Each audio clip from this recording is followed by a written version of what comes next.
जी, मैं रिकॉर्डिंग कर रहा हूँ इसकी। ओके, तो आज का जो हमारा टॉपिक है वो है बैकएंड और एथेंटिकेशंस। अब हम मोस्टली जो है रिएक्ट में काम करते हैं, यानी कि हमारे पास एक लाइब्रेरी होती है रिएक्ट, हम उसमें वर्किंग करते हैं। लेकिन रिएक्ट के अंदर जो है बिल्ट इन एथेंटिकेशंस का जो ऑप्शन है वो अवेलेबल नहीं है, यानी कि जो रिएक्ट है वो क्लाइंट साइड पर रेंडर होती है। आपको अगर उसको ऑथेंटिकेट करना है, उसमें कोई भी चीज़ें करनी है, राउटिंग वगैरह करना है, तो वो आपको थर्ड पार्टी ही यूज़ करना पड़ता है।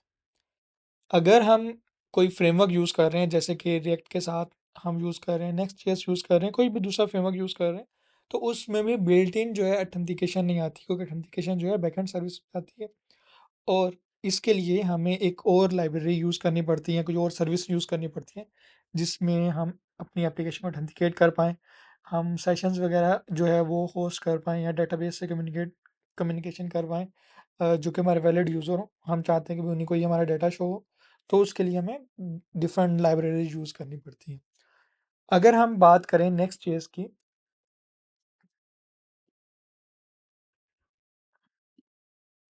तो नेक्स्ट जेएस के अंदर जो है हमारे पास ऑथेंटिकेशंस अवेलेबल नहीं है। उसके लिए भी हमें जो है एक और पैकेज यूज़ करना पड़ता है, जो कि पहले तो उसको बोला जाता है नेक्स्ट ऑथ। अगर आपने में से किसी ने लाइब्रेरी यूज़ की हो, तो ये पहले एक लाइब्रेरी यूज़ होती थी नेक्स्ट ऑथ जेएस। तो ये एक लाइब्रेरी थी जो कि हम यूज़ करते थे नेक्स्ट जेएस की, या कोई भी हम रिएक्ट की एप्लीकेशन उसको ऑथेंटिकेट करने के लिए। लेकिन अब इसका एक न्यूअर वर्जन आया है, यानी कि इसी लाइब्रेरी का एक न्यू वर्जन आया है, जो कि वर्जन 5 है बेसिकली। तो ये वर्जन 4 तक है। अगर आप प्रीवियस ऐप में कहीं पे यूज़ कर रहे हो या कहीं पे भी डॉक्यूमेंटेशन वगैरह पढ़ रहे हो, तो इसका वर्जन नंबर आपने नोट कर लेना कि ये जो वर्जन है ये वर्जन 4 है। और अगर हम इसका न्यूअर वर्जन की बात करें, तो वो बेसिकली है ऑथ जीएस, यानी कि ये सेम लाइब्रेरी है, बस उसको उन्होंने नाम चेंज कर दिया है, इसका नाम रख दिया ऑथ जीएस। ऑलमोस्ट सिमिलर है, लेकिन बहुत सारी चीज़ें जो है इसमें उन्होंने चेंज कर दी हैं। और इसमें जो है हमें जो सिंटैक्स है वो थोड़ा बहुत चेंज मिलता है वर्जन नंबर 4 से, यानी कि वर्जन नंबर 4 में जैसे हम वर्किंग करते थे, तो उससे थोड़ी बहुत चीज़ें जो है इसमें चेंज है। अब अगर हम बात करें नेक्स्ट जेएस की, तो नेक्स्ट जेएस जो है वो एज पे रन होती है। एज मतलब क्या होता है, सर्वर्स होते हैं, छोटे छोटे सर्वर्स होते हैं, उनके ऊपर रन होती है। फॉर एग्जांपल, अगर आप कोई एक पेज यूज़ कर रहे हैं, कोई भी अपनी एप्लीकेशन आपने डेवलप की है, वो एप्लीकेशन जो है एक सर्वर पर नहीं रहती हमेशा। वो कोई भी उसका जो हो सकता है उसका एक पोर्शन जो है दूसरे सर्वर पर हो, और उसका एक और जो पोर्शन है वो किसी और सर्वर पे अवेलेबल हो। यानी कि सेम यूज़र जो है वो एक रिक्वेस्ट जो है दूसरे एक सर्वर से यानी कि ले रहा होगा, और दूसरी रिक्वेस्ट जो है दूसरे किसी और सर्वर से ले रहा होगा। तो हमें ये चीज़ भी नोट रखनी है कि जो हम लाइब्रेरी यूज़ कर रहे हैं, क्या उसमें एज जो कंपैटिबिलिटी अवेलेबल है कि नहीं है। ये सिर्फ नेक्स्ट ईयर्स के लिए। अगर आप वीट वगैरह यूज़ कर रहे हैं, कोई और यूज़ कर रहे हैं, तो उस फ्रेमवर्क के अकॉर्डिंग वो चेंज हो सकता है, क्योंकि हम यहाँ पे नेक्स्ट ईयर्स को स्टडी करने वाले हैं, तो इसलिए हमें एज जो है उसको माइंड में रखना होगा। क्योंकि इससे क्या हो सकता है कि अगर हम कोई भी रिक्वेस्ट कर रहे हैं, अगर हम नोड जेएस की बात करें, तो जब हम एक बार कनेक्शन बिल्ड कर लेते हैं, तो वो हमारा कनेक्शन हमें तब तक रहता है जब तक हमारी एप्लीकेशन अवेलेबल है। लेकिन नेक्स्ट जेएस में ऐसा नहीं है। नेक्स्ट जेएस में क्या होता है, जब हम एक रिक्वेस्ट करते हैं, तो वो तब तक रहेगा जब तक वो आपका वो वाली रिक्वेस्ट आपके पास है। अगर आप कोई और रिक्वेस्ट कर रहे हो, तो वो किसी और सर्वर से होकर जाएगा। तो इससे क्या होगा, आपका जो कनेक्शन है वो दोबारा रीबिल्ड होगा। तो आपके जो सर्वर है या भी कोई भी डेटाबेस है, वहाँ पे मल्टीपल रिक्वेस्ट यानी कि आ जाएंगी एक ही यूज़र की तरफ से।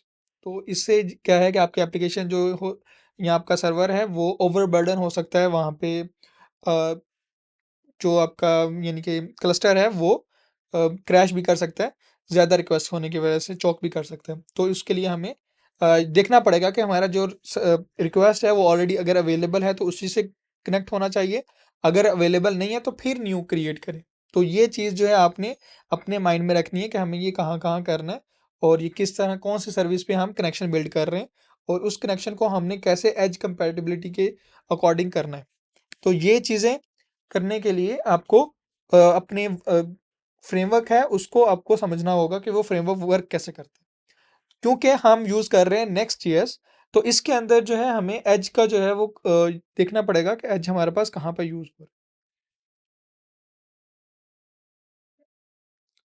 तो आधी रात को भी होकर आ जाते हैं। तो हम एक काम करते हैं, सबसे पहले एक प्रोजेक्ट सेटअप कर लेते हैं। तो मैं यहाँ से नेक्स्ट जेएस का एक प्रोजेक्ट सेटअप कर रहा हूँ।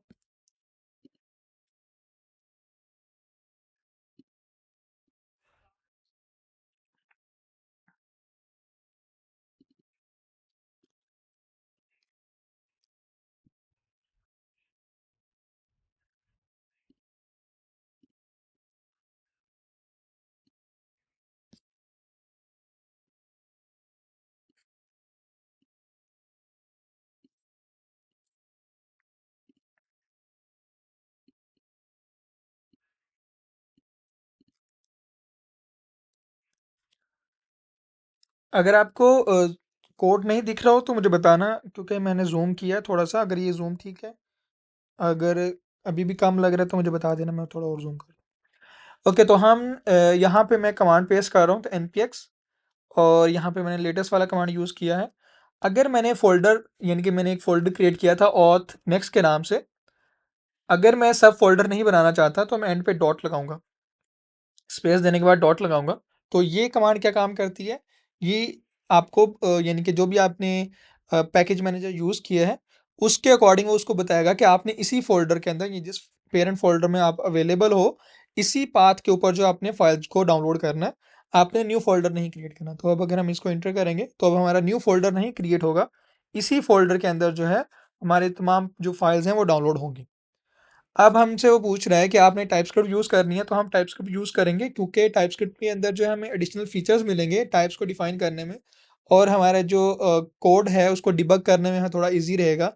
तो हम टाइपस्क्रिप्ट को यूज़ करेंगे, सिमिलर है जावा के से, बस इसमें एडिशनल है टाइप्स हैं, यानी कि बिल्कुल टाइपस्क्रिप्ट जावास्क्रिप्ट की ही सिस्टर लैंग्वेज है, लेकिन इसमें जो है थोड़ा बहुत एडिशनल चीज़ें अवेलेबल हैं ताकि हमारा जो कोड है वो ज़्यादा जो है वो सिक्योर रहे, और हम उसमें वल्नरेबिलिटीज़ जो है हमारी कम हो जाएँ। तो ये चीज़ें जो है टाइपस्क्रिप्ट में हमें मिलती हैं।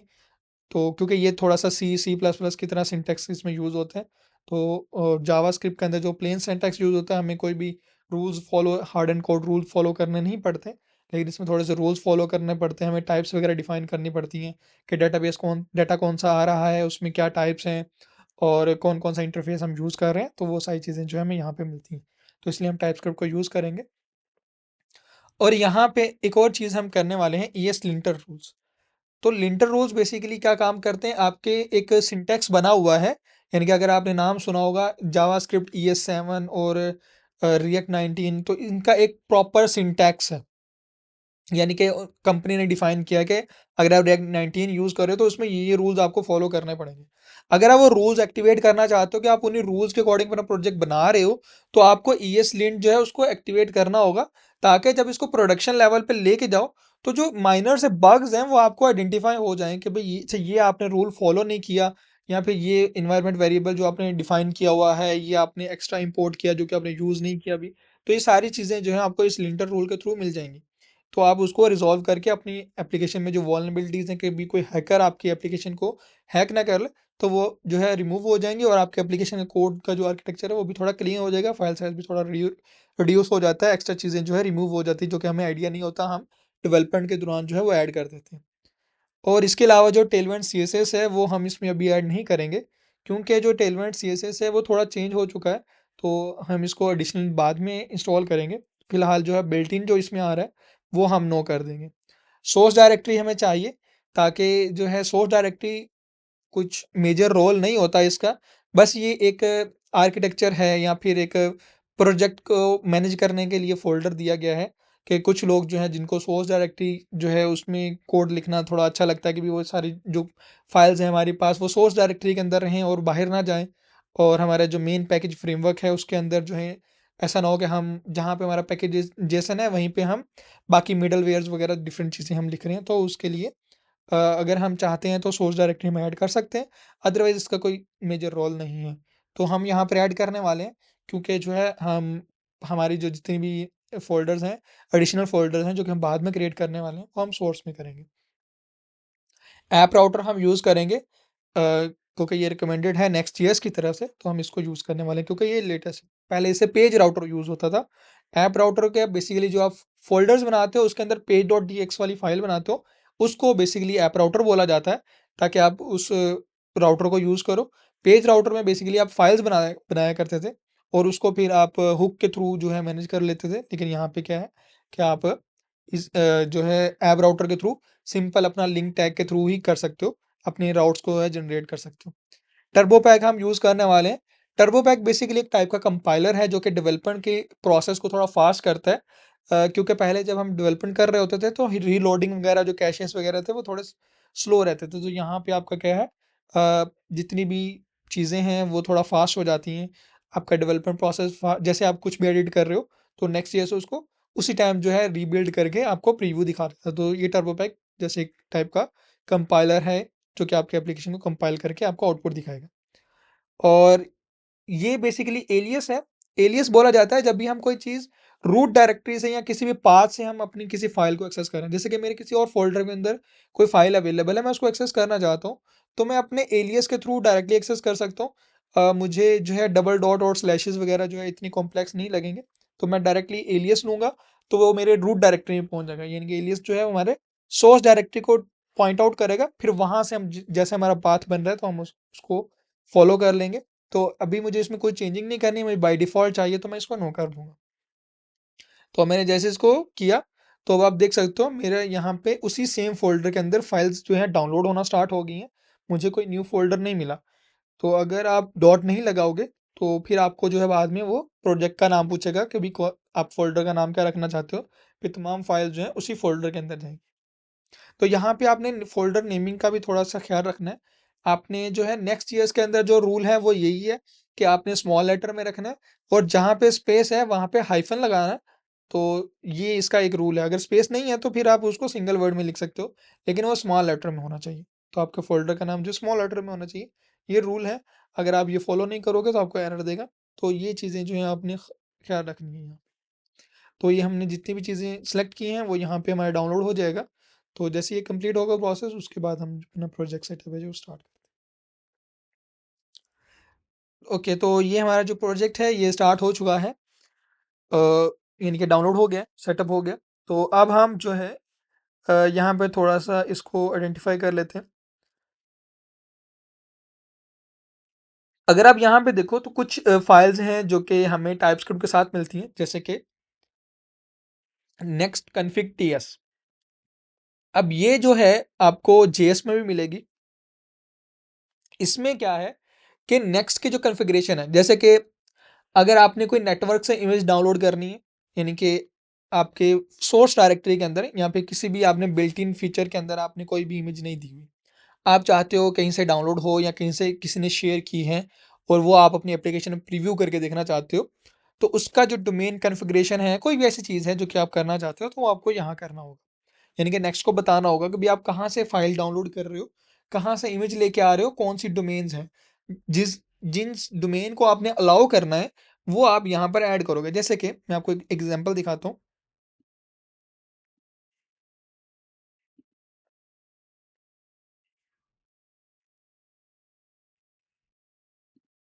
ओके,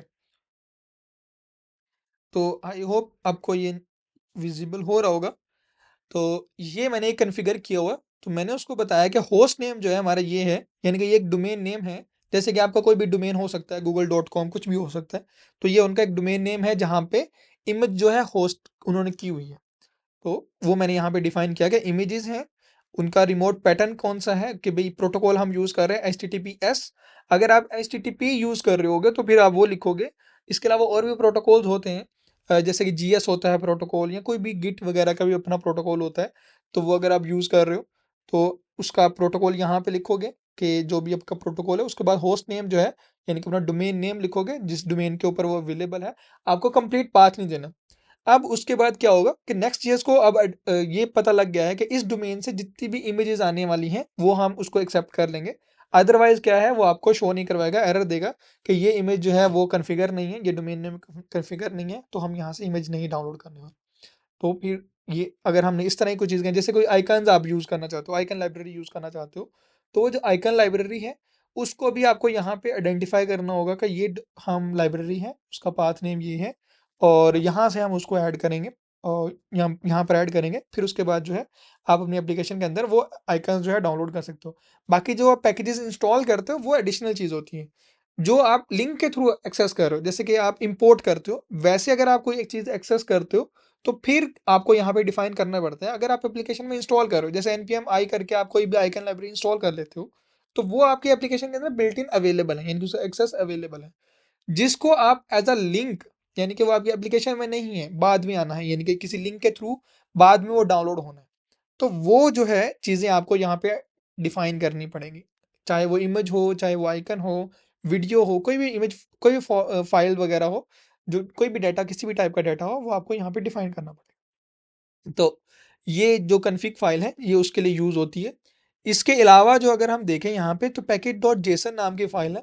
तो पैकेट.जेसन जो है आपका नोड का जो पैकेजेस है, नोड के अंदर जितने भी पैकेजेस होते हैं, यानी कि आपका कोई भी नोड का प्रोजेक्ट है, क्योंकि नेक्स्ट.जेएस है वो नोड के एनवायरनमेंट पर रन करता है, रिएक्ट भी जो है नोड के एनवायरनमेंट में रन करता है, कोई भी जो जावास्क्रिप्ट की जो फ्रेमवर्क्स हैं, लाइब्रेरीज हैं, सब नोड के एनवायरनमेंट पे रन करती है। तो पैकेट.जेसन जो है नोड का पैकेजर है, जिसके अंदर जितने भी आपके प्रोजेक्ट के रिलेटेड कॉन्फ़िगरेशंस हैं, जैसे कि आपने प्रोजेक्ट स्टार्ट कैसे करना है, उसको बिल्ड कैसे करना है, उसमें क्या-क्या चीज़ें, डिपेंडेंसीज़ कौन सी ऐड करनी है, डेव डिपेंडेंसीज़ कौन सी ऐड करनी है, जो कि आपके प्रोजेक्ट में यूज़ होंगी, उनके वर्जन नंबर क्या हैं, वो आपका प्रोजेक्ट का नाम क्या है, लाइसेंस वगैरह जो भी चीज़ें हैं, वो आपकी इस फाइल के अंदर रहेंगी।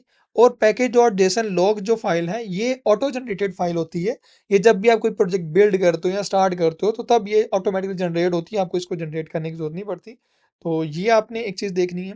और इसके अलावा जो है आपको लास्ट में एक फाइल मिलेगी tsconfig। तो tsconfig बेसिकली क्या काम करता है कि जो आपने टाइपस्क्रिप्ट अगर आपने प्रोजेक्ट में यूज़ किया है कहीं पे, या अपना कोई कंप्लीट प्रोजेक्ट ही टाइपस्क्रिप्ट के ऊपर है, क्योंकि टाइपस्क्रिप्ट जो है ब्राउज़र को समझ में नहीं आती, यानी कि ब्राउज़र के लिए टाइपस्क्रिप्ट नहीं है, ब्राउज़र के लिए जावास्क्रिप्ट है। टाइपस्क्रिप्ट सिर्फ डेवलपर के लिए है, यानी कि डेवलपर के को कोड करने के लिए है, उसके रीडेबिलिटी के लिए है, ताकि उसको जो डेवलपमेंट जो इन्वायरमेंट है वो थोड़ा ठीक हो सके, उसको थोड़ा फोकस रहे अपने कोड के ऊपर कि भाई अगर आपने ये चीज़ यूज़ की है तो इसका डिफाइन करो, या कोई चीज़ इंपोर्ट की है तो इसको बताओ भी कैसे इंपोर्ट की है। तो ये सारी चीज़ें डेवलपर के लिए हैं, टाइपस्क्रिप्ट डेवलपर्स के लिए बनाई गई थी, ताकि उनको ये याद रहे कि भाई मैंने वेरिएबल बनाया है, तो वो किस टाइप का वेरिएबल है, उसमें मैंने क्या डेटा स्टोर किया, उसका पूरा मॉडल आर्किटेक्चर, वो इंटरफेसेस जैसे कि इंटरफेसेस होते हैं तो वो डिफाइन कर पाए। तो ये उसके लिए है। तो उन्होंने यहाँ पे प्रॉपर अपना tsconfig का जो है टाइपस्क्रिप्ट का जो है कॉन्फ़िगरेशन की है कि आपने कहाँ से, यानी कि कौन सा वर्जन यूज़ करें। तो हम ES 2017 का वर्जन यूज़ कर रहे हैं टाइपस्क्रिप्ट का। तो ये आपका जितनी भी चीज़ें हैं कि जो भी उन्होंने प्लगइन्स वगैरह यूज़ कर रहे हैं, तो प्लगइन नेक्स्ट का हम प्लगइन यूज़ कर रहे हैं। कौन से फ़ोल्डर के अंदर हमारे पास जो है हमने कंपाइल करना है, तो जितने भी इस सोर्स डायरेक्टरी के अंदर टाइपस्क्रिप्ट होगी, ये सारी टाइपस्क्रिप्ट को क्या करेगा, कंपाइल करके जावास्क्रिप्ट में कन्वर्ट करेगा। तो ये कंपाइलर खुद करेगा, एंड रिजल्ट जो है हमारा जावास्क्रिप्ट में ही कन्वर्ट होने वाला है। वो जावास्क्रिप्ट जो है टोटली जाके ब्राउज़र में रन हो जाएगी, यानी कि टाइपस्क्रिप्ट डायरेक्टली ब्राउज़र को अंडरस्टैंड नहीं करेगा उसको, लेकिन जो कंपाइलर है उसको ऑटोमेटिकली जावास्क्रिप्ट में कंपाइल करके खुद ब खुद जैसे भी उसको चाहिए होगा वो ब्राउज़र को दे देगा। तो यहाँ पे तमाम फाइल्स बताई गई हैं, जैसे कि अगर कोई भी फाइल नेम हो, यानी कि ये एस्टेरिक डॉट का मतलब है तमाम, यानी कि डबल एस्टेरिक स्लैश, और उसके अंदर जितनी, वो कह रहा है भी कोई भी फोल्डर है उसके अंदर जितनी भी टाइपस्क्रिप्ट यानी कि .ts वाली फाइल है उसको, और tsx वाली फाइल है उसको भी, और जो हमारे पास कैशे बनने वाला है उसके अंदर भी जितनी फाइल्स हैं वो तमाम की तमाम। इसमें उन्होंने कहा है कि नोड मॉड्यूल्स को आपने हटाना है, यानी कि ये निकालना है और ये इंक्लूड है। तो ये थोड़ी बहुत चीज़ें हैं जो कि आप यहाँ पे देख सकते हो कि ये हमने यूज़ करनी है। और इसके अलावा जो है हमने जो ES लिंटर रूल यूज़ किए थे, यानी कि चेक किए थे, वो बेसिकली यहाँ पर अवेलेबल है। तो जितने भी लिंटर रूल्स वगैरह होंगे वो हमारे पास यहाँ पर आने वाले हैं, और उनकी जो फाइल्स वगैरह हैं तो वो हमें यहाँ पे बताएगा भी कहाँ पे अवेलेबल हैं। और अगर हमने कोई चीज़ें ऐड करनी होगी तो हम यहीं पर रूल्स वगैरह ऐड खुद से भी कर सकते हैं। अभी फ़िलहाल हम इस पे ज़्यादा डीप में नहीं जाएंगे, ताकि जो है हमारा जो है वीडियो थोड़ा कॉम्प्लिकेटेड ना हो जाए और आप भूल ना जाओ कौन कौन से टॉपिक हमने कवर किए। और इसके अलावा नोड मॉड्यूल्स तो हमारा रहता है सब प्रोजेक्ट के अंदर। पब्लिक डायरेक्टरी, बेसिकली आपका पब्लिक डायरेक्टरी वो डायरेक्टरी होती है जिसके अंदर आपका एंड जो बिल्ड होने के बाद आपका आउटपुट आने वाला है, ये बेसिकली सर्वर पे जाएगा। अभी आपको ज़रूरत नहीं है इसको ओपन करने की। इसके अंदर बेसिकली आपकी माइनर सी फाइल्स होती हैं, जैसे कि एसेट्स वगैरह जो भी आपने रखने हो तो वो आप यहाँ पे रख सकते हो, जो कि क्लाइंट एंड पे जो है रन होने। अब आ जाते हैं हम सोर्स डायरेक्टरी के ऊपर। तो मैंने आपको बताया था सोर्स डायरेक्टरी हमारे पास एडिशनल एक रैपर है जिसके अंदर आप अपनी फाइल्स को मैनेज कर पाओगे। तो हमने जैसे एक डायरेक्टरी क्रिएट की, अगर आप सोर्स डायरेक्टरी को नहीं बनाओगे तो आपके पास सिर्फ ऐप डायरेक्टरी आएगी जो कि रूट पर अवेलेबल होगी। रूट हमारा क्या है, ये ऑथ डॉट नेक्स्ट के अंदर जितनी भी चीज़ें हैं वो हमारा रूट है। सोर्स डायरेक्टरी ऑथ के अंदर अवेलेबल है, यानी कि ऑथ नेक्स्ट फोल्डर के अंदर अवेलेबल है, इसका मतलब ये रूट पाथ के ऊपर अवेलेबल, तो इससे पीछे कोई पाथ नहीं है, सारे पाथ हमारे पास यहीं पर है। और पाथ फॉलो कहाँ से होता है, पैकेट डॉट जेसन फाइल से फॉलो होता है, यानी कि जहाँ पे पैकेट डॉट जेसन फाइल होगी ना, उस लेवल के ऊपर जितनी भी फाइल्स एंड फोल्डर्स होंगे वो रूट के ऊपर अवेलेबल। अगर उसके अंदर वो किसी और सब डायरेक्टरी या किसी और फोल्डर के अंदर अवेलेबल है तो वो चिल्ड्रंस हैं, यानी कि वो रूट से अंदर है, वो रूट पे नहीं है। तो सोर्स हमारा रूट पे है, तो जब भी हम एलियस यूज करेंगे एट द रेट, तो वो हमारा सोर्स से स्टार्ट होगा। तो वो सोर्स के अंदर जितनी भी चीजें हैं उसको एक्सेस कर, यानी कि इस डायरेक्टरी के अंदर जितनी भी चीजें होंगी उसको एक्सेस कर पाएगा। तो ऐप के अंदर हमारे पास फेव आइकन है जो कि हमारे पास नॉर्मली आता है।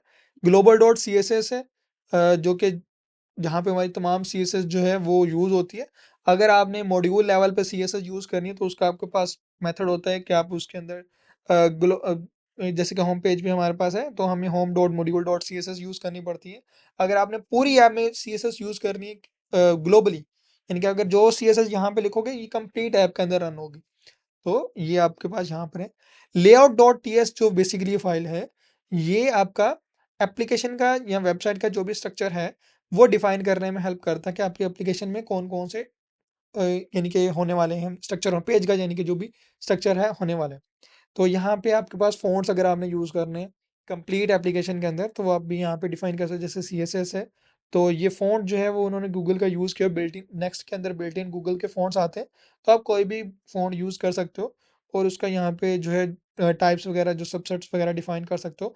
मेटा डाटा आपने जैसे एचटीएमएल पे के वेबसाइट के ऊपर हमारा मेटा डाटाज वगैरह होता है, वो तमाम मेटा डाटा यानी कि आपको यहाँ पे मिल जाएगा। आप बाकी से चीज़ें खुद भी डिफाइन कर सकते हो जो भी आपने ऐड करना होगा।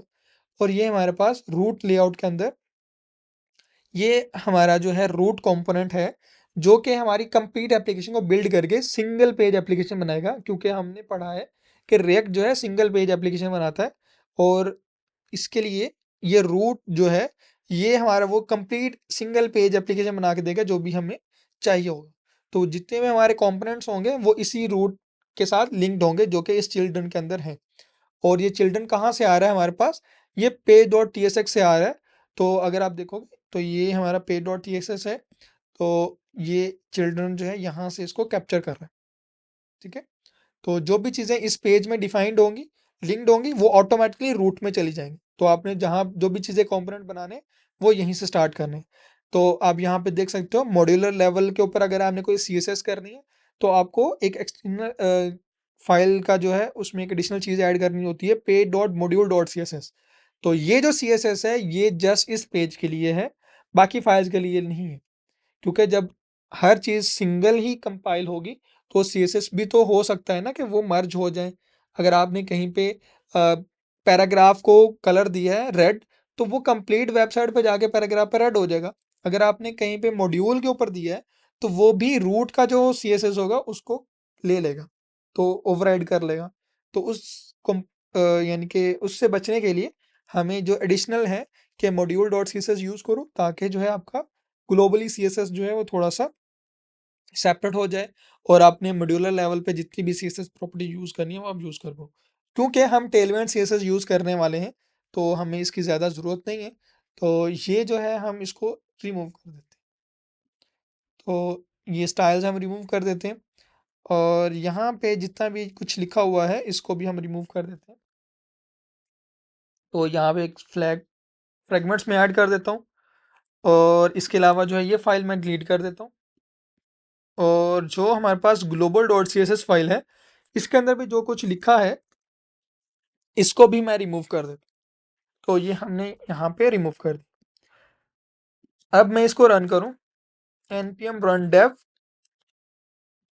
अगर आपको ये कमांड देखनी हो कि कहाँ पर अवेलेबल हैं तो आपको सिंपली पैकेट डॉट जेसन पर जाना है। अगर आपको कहीं पे नहीं पता कि कहाँ से मिलती हैं कमांड्स, तो एक तो आपको ये कमांड जिस जो भी फ्रेमवर्क आप यूज़ कर रहे हो तो उस कंपनी की वेबसाइट पे मिल जाएंगी। अदरवाइज पैकेट और जेसन के अंदर ये बिल्ट इन होता है। तो अगर आप देखोगे डेव कमांड है, तो मैं यहाँ से अगर रन स्क्रिप्ट करूंगा, तो जैसे आप होवर करोगे तो ये हमारी डेवलपमेंट की जो रन स्क्रिप्ट है ये रन हो जाएगी। तो मैं अगर यहाँ से रन करने के बजाय इधर से रन करता हूँ, तो रन स्क्रिप्ट जैसे क्लिक करूंगा तो आप देखोगे तो हमारी जो सेम कमांड है जो हमने लिखी थी वो एग्जीक्यूट होना स्टार्ट हो चुकी है, और हमारा जो पोर्ट है वो भी आ चुका है हमारे पास। तो मैं इसको कॉपी करता हूँ और यहाँ पे मैं एक टैब में इसको ओपन कर लेता हूँ। तो अगर आप देखो हमारे पास ब्लैंक पेज आया है क्योंकि हमने सब कुछ जो है रिमूव कर दिया था।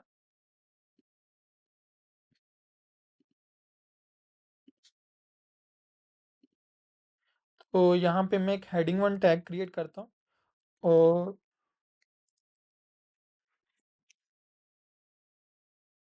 तो अगर आप देखो तो ये हमारे पास कंपोनेंट जो है वो आ गया। अब हमने सबसे पहले जो है टेलविंड सीएसएस जो है इसमें इंस्टॉल करनी है। तो टेलविंड सीएसएस को इंस्टॉल करने के लिए डॉक्स पर आना होगा टेलविंड सीएसएस के। तो यहाँ पे हम फ्रेमवर्क गाइड जो है उसको लेंगे, और जो आप फ्रेमवर्क यूज़ कर रहे हो तो बहुत सारे फ्रेमवर्क्स हैं, तो हम नेक्स्ट ईयर्स यूज़ कर रहे हैं। तो यहाँ पे हम नेक्स्ट ईयर्स लेंगे। तो पहला जो है वो तो हमने कर लिया स्टेप कि हमने प्रोजेक्ट सेटअप कर लिया। अब हमें जो एडिशनल चीज़ें करनी है वो ये करनी है कि हमें टेलविंड की ये जो कमांड है इसको कॉपी करना है। और ये मैं अपना टर्मिनल ओपन कर लेता हूँ। यहाँ पे मैं एक क्रिएट कर रहा हूँ, तो ये मैंने npm इंस्टॉल टेलविंड सीएसएस जो है उसको ऐड कर दिया। तो अगर मैं पैकेट डॉट जेसन पर आऊँ, तो आप देखोगे यहाँ पे एडिशनल पैकेजेस इंस्टॉल्ड हुए अभी। तो वो उसमें सबसे पहला जो है टेलविंड सीएसएस है, और यहाँ पे पोस्ट सीएसएस वगैरह का भी होगा। तो ये पोस्ट सीएसएस है, ये इंस्टॉल हो चुके हैं। तो जब भी आप कोई चीज़ इंस्टॉल करते हो तो उसका जो है नेम यहाँ पे शो होना स्टार्ट हो जाएगा, और वर्जन नंबर भी। तो ये आप यहाँ से आइडेंटिफाई कर सकते हो भी कौन सा पैकेज आप यूज़ कर रहे हो और उसका वर्जन नंबर क्या है। तो अब उन्होंने कहा है कि आपने जो नेक्स्ट काम ये करना है कि पोस्ट सीएसएस का प्लगइन आपने क्रिएट करना है। तो हम ये कॉपी कर लेते हैं,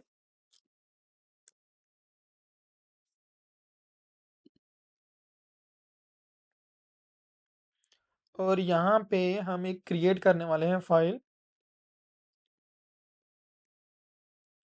post CSS config dot mgs। तो इसको मैं रीनेम config डॉट mgs। तो ये हम यहाँ पे ऐड ऑन कर देंगे। तो ये हमारा प्लगइन जो है वो ऐड ऑन हो चुका है। अब इसके बाद हमने global dot C S S के अंदर जो है अपना इंपोर्ट करना है। तो पहले हम जो है 3 पैरामीटर पास करते थे, अब हमें जस्ट 1 पैरामीटर पास करना है। तो अब ये हो चुका है। तो हमारा जो प्रोजेक्ट सेटअप है वो हो गया। अब हमें जस्ट अपने CSS को नॉर्मली यूज़ करना है। तो आप देख भी सकते हो, जैसे मैंने इंपोर्ट किया तो H1 जो है वो छोटा हो चुका है, क्योंकि बाय डिफ़ॉल्ट जो है बिल्ट इन इसमें कुछ प्रॉपर्टीज़ आती हैं। तो अब हम इसको क्लास नेम, और अगर मैं कलर दूँ टेक्स्ट, तो मैं इसको जो है एम्बर 300 कलर देता हूँ। तो आप देखोगे ये कलर थोड़ा चेंज हो चुका है। मैं इसको जूम कर लेता हूँ, तो आप देखो कलर चेंज हो चुका है। और पीजी कलर वगैरह भी अगर हम, तो ये आपके पास कलर आ चुका है। तो इसका मतलब ये है हमारे पास CSS जो है वो वर्क कर रही है।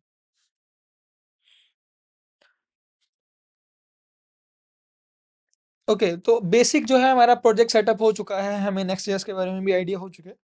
अब हम अपना बैकएंड का जो वर्क है वो स्टार्ट करते हैं। बैकएंड के अंदर सबसे पहले जो है हमने अपनी अगर एप्लीकेशन को ऑथेंटिकेट करना है, तो हमें क्या यूज़ करना होता है कि हम कोई भी सर्विस यूज़ कर सकते हैं, लेकिन हमें फ़िलहाल जो है हम ऑथ जेएस को यूज़ करने वाले हैं। ऑथ जेएस के अंदर अच्छा यहाँ पे ये है कि ये जो हम वर्जन नंबर जो यूज़ कर रहे हैं, वर्जन 5 जो है ये हम जो यूज़ कर रहे हैं, ये अभी फ़िलहाल बीटा फ़ेज़ के ऊपर है। यानी कि बीटा फ़ेज़ मतलब ये होता है कि अभी वो स्टेबल नहीं हुआ, उन्होंने हर चीज़ को कॉन्फ़िगर सही से नहीं किया, अभी वो बीटा फ़ेज़ के अंदर। तो बीटा फ़ेज़ के अंदर है तो हमें कुछ चीज़ें प्रॉब्लम कर सकती हैं, और इसकी डॉक्यूमेंटेशन भी थोड़ी वियर्ड है। पढ़ना बहुत मुश्किल है।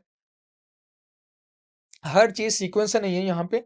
आपको ढूँढनी पड़ती है भी कौन सी चीज़ कहाँ पे लिंक कर रही है। तो आपको कोई भी चीज़ सीक्वेंस से नहीं मिलेगी, लेकिन सारी डॉक्यूमेंटेशन यहाँ पे लिखी हुई है। बहुत कॉम्प्लिकेटेड डॉक्यूमेंटेशन है। आपको एक-एक चीज़ जो है ढूँढ के पढ़नी पड़ती है भी कौन सी चीज़ कहाँ पर है। तो सबसे पहले जो है हमारे पास कमांड अवेलेबल हैं वो ये है कि हमें नेक्स्ट ऑथ बीटा जो है ये करना है। अगर आप इसका प्रीवियस वर्जन देखोगे तो वहाँ पे जो है हमारे पास जो कमांड है वो नेक्स्ट ऑथ है, तो हमें बीटा वर्जन नहीं करना पड़ेगा। तो यहाँ पे मैं इसके ऊपर नेक्स्ट ऑथ बीटा ऐड करता हूँ। तो पैकेट और जैसे मैं देखोगे यहाँ पे हमारे पास जो डिपेंडेंसी है वो ऐड हो जाएगी जैसे इंस्टॉल होगी।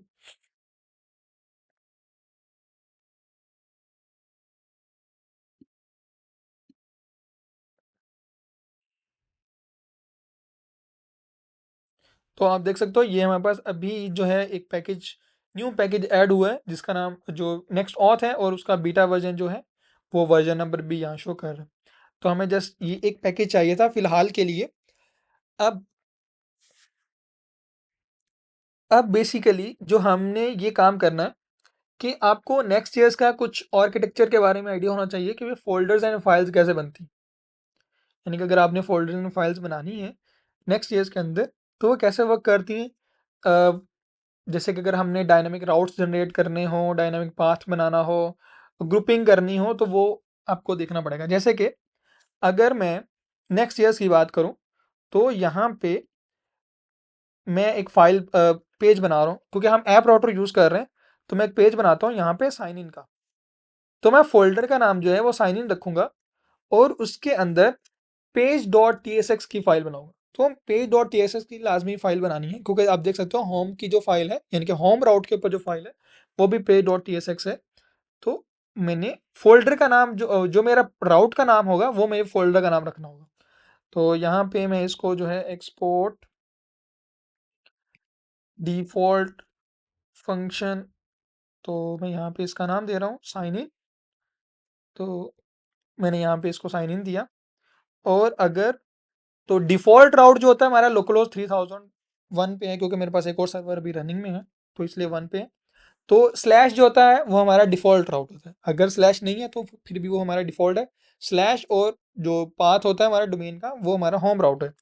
अगर इस स्लैश के बाद कुछ भी मैं लिखता हूँ, जैसे मैं साइन इन लिखता हूँ, तो आप देखोगे मैं साइन इन पे अवेलेबल हूँ।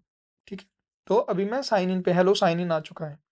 तो मैं साइन इन पे अवेलेबल, यानी कि हमारा पाथ जो है वो चेंज हो चुका है। अगर यहाँ पे मैं एक और पाथ बनाता हूँ साइन अप, और इसमें भी सेम मुझे page dot T S x की ही फाइल बनानी होगी। ये रूल है। अगर आप नेक्स्ट जेएस के अंदर ऐप राउटर यूज कर रहे हो तो ये नोट रखना हम ऐप राउटर की वजह से ये कर रहे हैं। तो ऐप राउटर जो वर्क करता है वो इस तरह वर्क करता है कि हमें यहाँ पे एक्सपोर्ट डिफॉल्ट,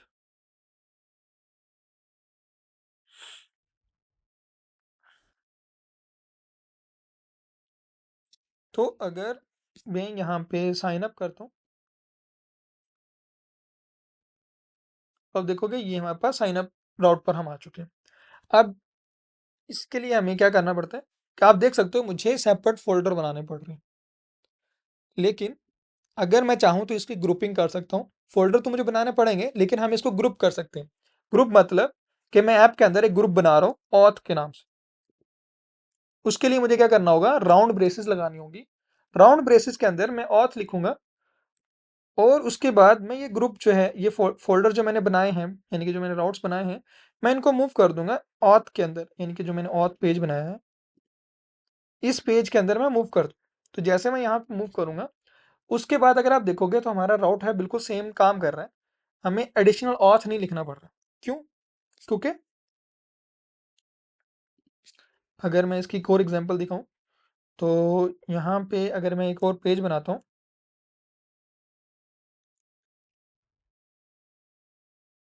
ऑथ,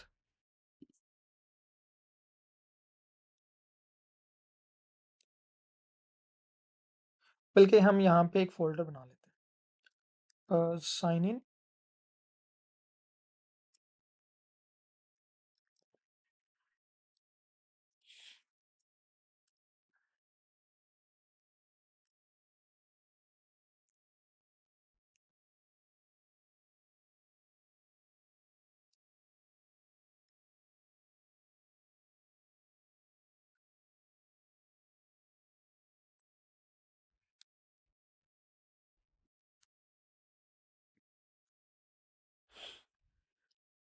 तो ये हमारे पास है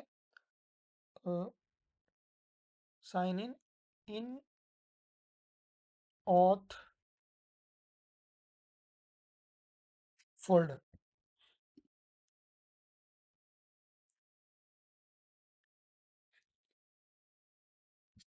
तो अगर हम यहाँ पे ऑथ लिखें, क्योंकि ऑथ के अंदर साइन अप नहीं था, साइन इन है, तो आप देखोगे ये मुझे यहाँ पे एडिशनल, अगर नेस्टेड फोल्डर मैंने कोई बनाया है तो एडिशनल ऑथ लिखना पड़ता है, क्योंकि हम चाहते हैं कि हमारे जितने भी ऑथेंटिकेशंस के राउट्स हैं वो सिमिलर रहें, यानी कि एक सिमिलर फोल्डर के अंदर रहें, ताकि हमारे उसको हम मैनेज कर पाएँ। जैसे कि हमारे ऑथेंटिकेशन के अंदर क्या होता है, साइन इन करना होता है, साइन अप करना होता है, वेरिफिकेशन होता है, साइन आउट का यानी कि मेथड होता है। तो क्लाइंट साइड में हमें ये सारे पाथ जो है बनाने पड़ते हैं। तो वो सारे पाथ क्या कर सकते हैं, हम एक ग्रुप के अंदर बना सकते हैं, वो हमारे पास स्लैश राउट के ऊपर ही रहेंगे, यानी कि स्लैश जो होम राउट के साथ ही रहेंगे। हमें कोई नेस्टेड पाथ नहीं बनाना पड़ेगा कि ऑथ के अंदर जाओ फिर उसके बाद जाके कहीं साइन इन मिलेगा आपको, तो इस तरह हमें नहीं करना पड़ेगा। हम स्लैश साइन इन और स्लैश साइन आउट के थ्रू जो है उसको इजीली एक्सेस कर सकते हैं विद द ग्रुप फोल्डर। तो वहाँ पे हमें ये जो है फैसिलिटी मिल जाएगी। तो ये जो है डिफरेंट चीज़ें मिलती हैं। जैसे अगर आपने डायनामिक करना हो तो हम स्क्वायर ब्रैकेट यूज़ करते हैं। तो ये जो स्क्वायर ब्रैकेट अगर यूज़ करना है, ये फ्रेमवर्क की रिक्वायरमेंट है।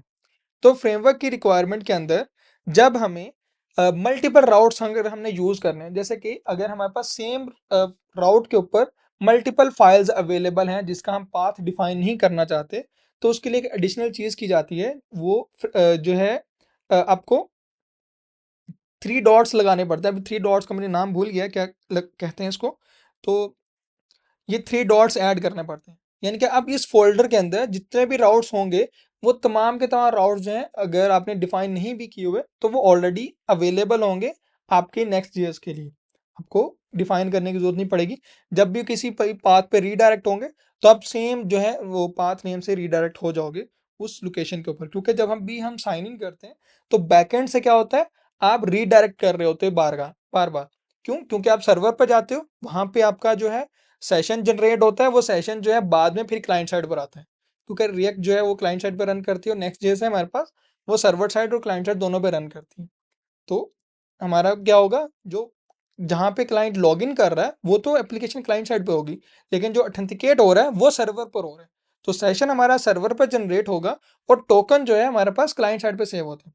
यानी कि जो सेशन होता है, यानी कि अगर किसी यूजर ने लॉग इन किया तो उसका जो सेशन होगा वो सर्वर पर जनरेट हुआ, उसको पता है कि अभी जो है न्यू यूजर आया है हमारे पास लॉग इन होके और उस इतने बजे हमारे पास आ चुका है।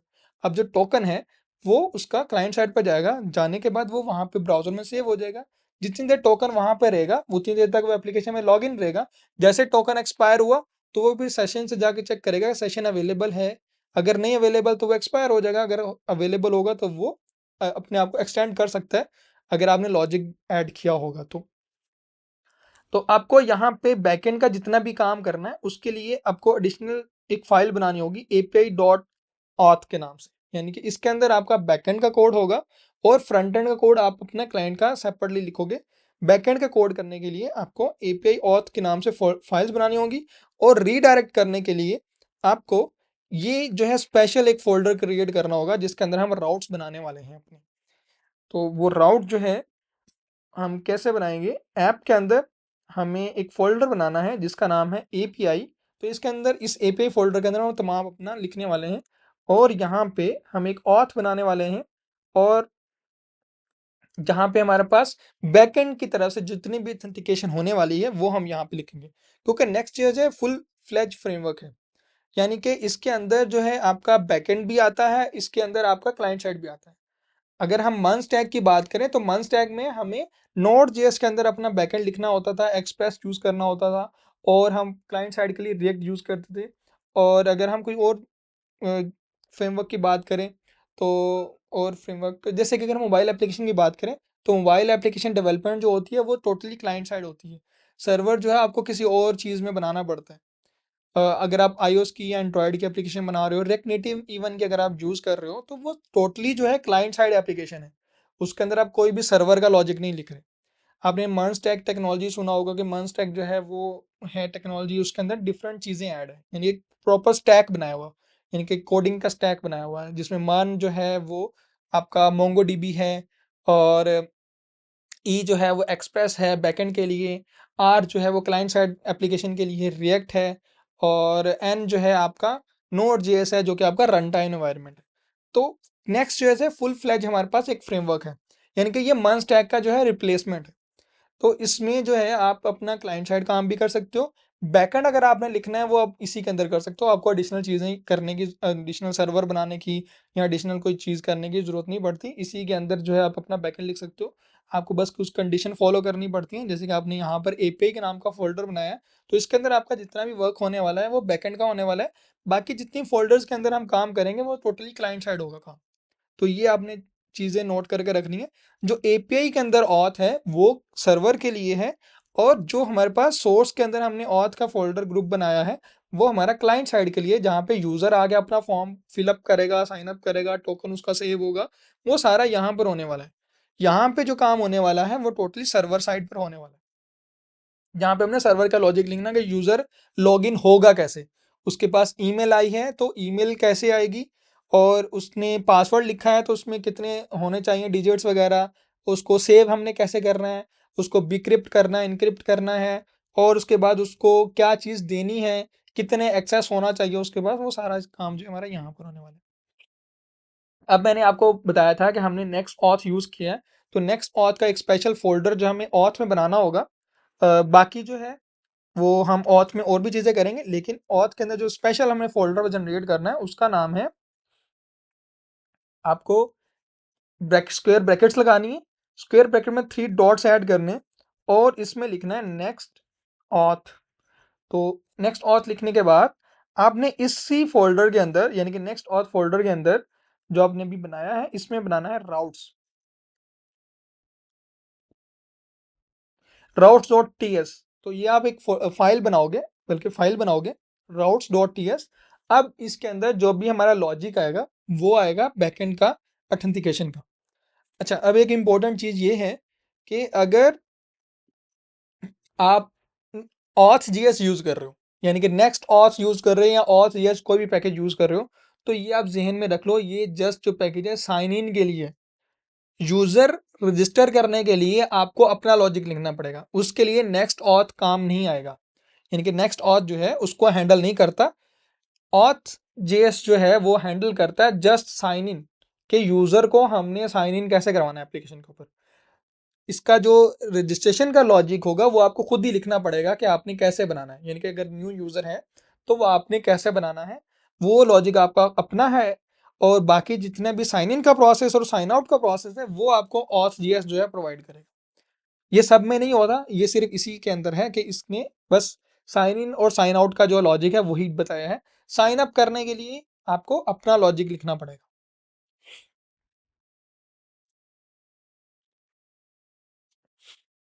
ठीक है, ओके। तो अब हम सबसे पहले ये काम करते हैं, ये जो फाइल है इसमें, बल्कि हम यहाँ से कर रहे हैं, तो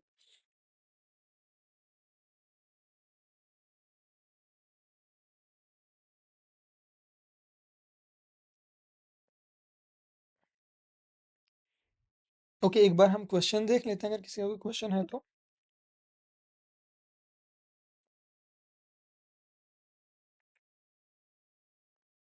ओके, तो 10 मिनट रहते हैं, तो आप में से किसी का क्वेश्चन है तो अगर हम उसके बाद फिर कंटिन्यू करते हैं, अगर आपने में से किसी ने पूछना तो।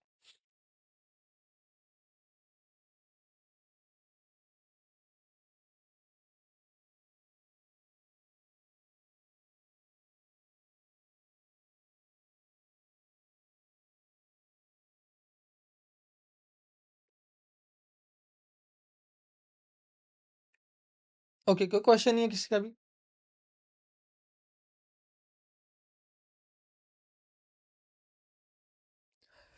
चलिए ठीक है, हम कंटिन्यू करते हैं, फिर 10 मिनट बाद जो हम न्यू सेशन क्रिएट करेंगे, क्योंकि अभी हमारा तो टॉपिक स्टार्ट हुआ है, तो अभी बहुत आगे जाने वाला है ये टॉपिक। तो सबसे पहले जो है हम ऑथ्स जीएस पर आते हैं। तो यहाँ पे ओके, तो सबसे पहले अगर हम नेक्स्ट ईयर्स की बात करें तो थोड़ा सा प्रोसेस यहाँ पे चेंज था।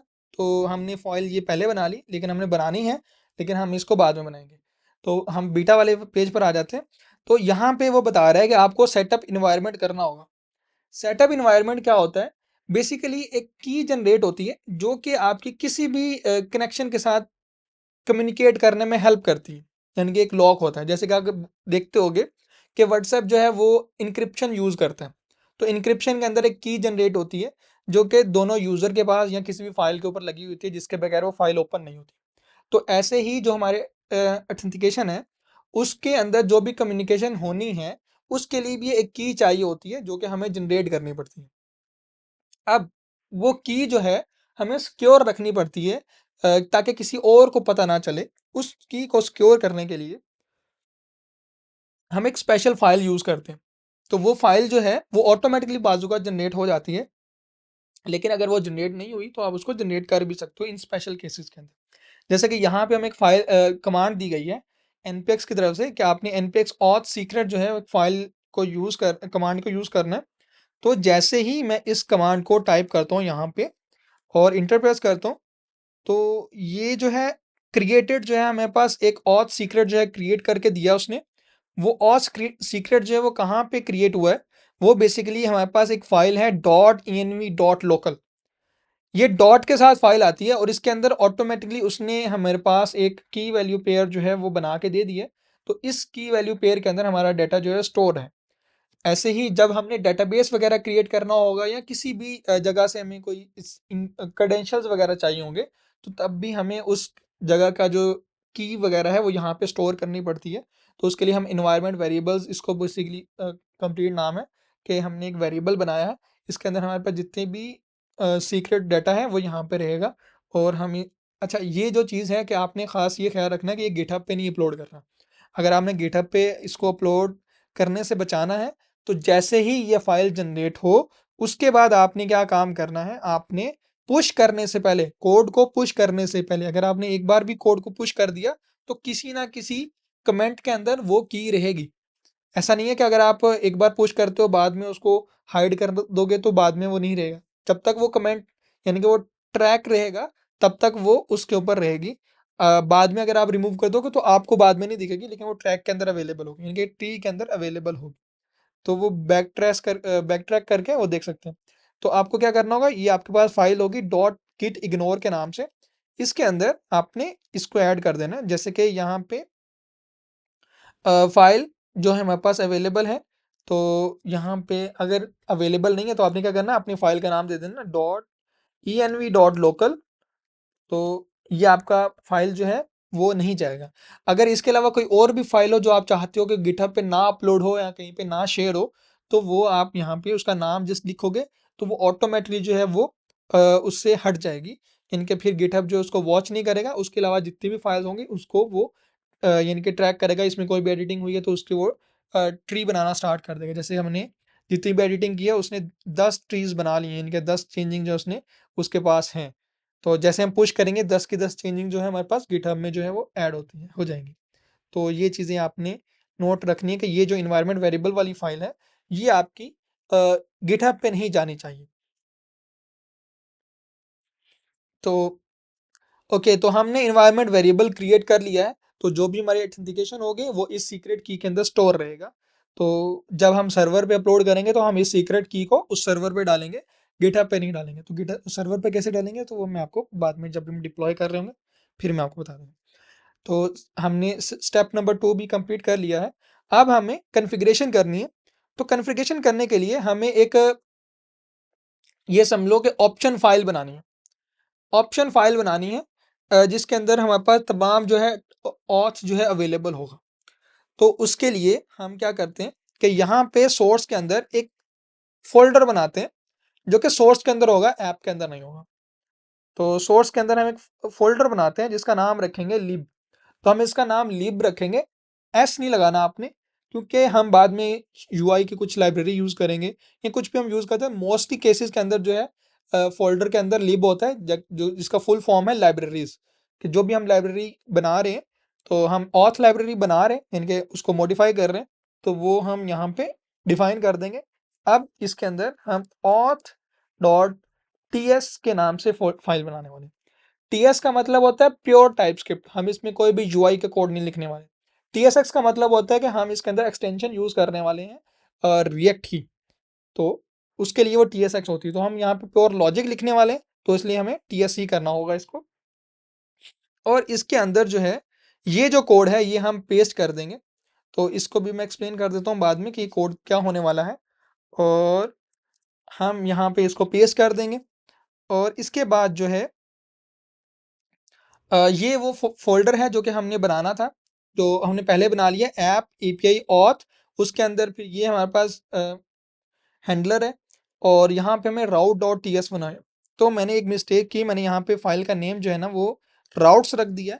तो ये बेसिकली राउट था। तो ये हमारा इसको मुझे रीनेम करना है और यहाँ से एस हटाना है। तो नेमिंग का आपने खास ख्याल रखना, जैसे नेम डिफाइन किए हुए हैं तो आपने सेम वैसे नेम देने। तो इसके अंदर जो है हमारा ये वाला कोड रहेगा, और इसको भी मैं बाद में एक्सप्लेन करूंगा क्योंकि ये हमारा लिंक्ड कोड है। और अब जैसे आप यहाँ पे इसको पेश कर रहे हो, तो मैंने आपको बताया था कि एट द रेट जो है हमारे पास सोर्स डायरेक्टरी को आइडेंटिफाई कर रहा है, लेकिन हमारा जो ऑथ है वो सोर्स डायरेक्टरी के अंदर नहीं है, वो लिब के अंदर हमने बनाया। यानी कि हमने लिब फोल्डर बनाया था, उसके अंदर हमने ऑथ डॉट टी एस बनाया। तो ये बेसिकली वहां से इंपोर्ट हो रहा है। तो हमें यहाँ पे लिब लिखना होगा, उसके बाद यहाँ पे आइडेंटिफाई यानी कि पाथ देना होगा, तो फिर उसको वो आइडेंटिफाई करेगा कि भी कहाँ से आ रहा है। तो हमने हैंडलर से लिंक कर दिया।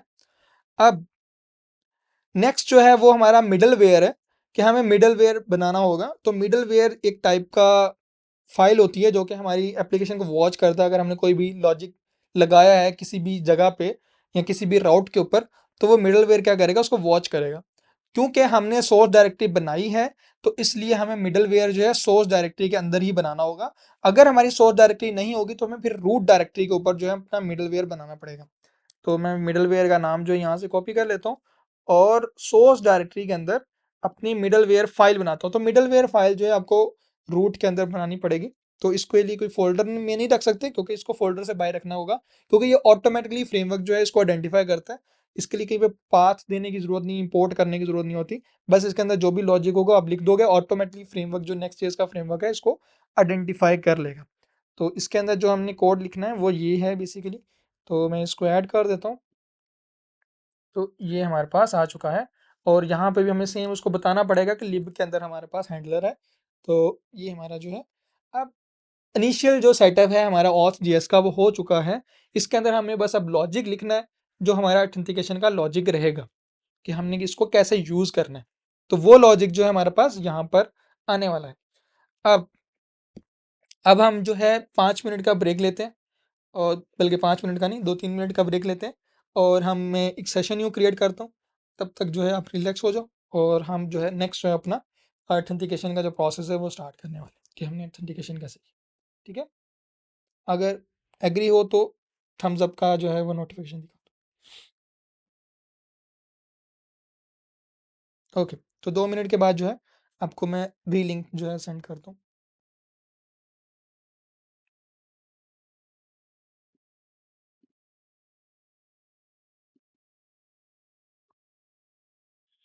ओके, तो रिकॉर्डिंग मैंने ऑन कर दी है।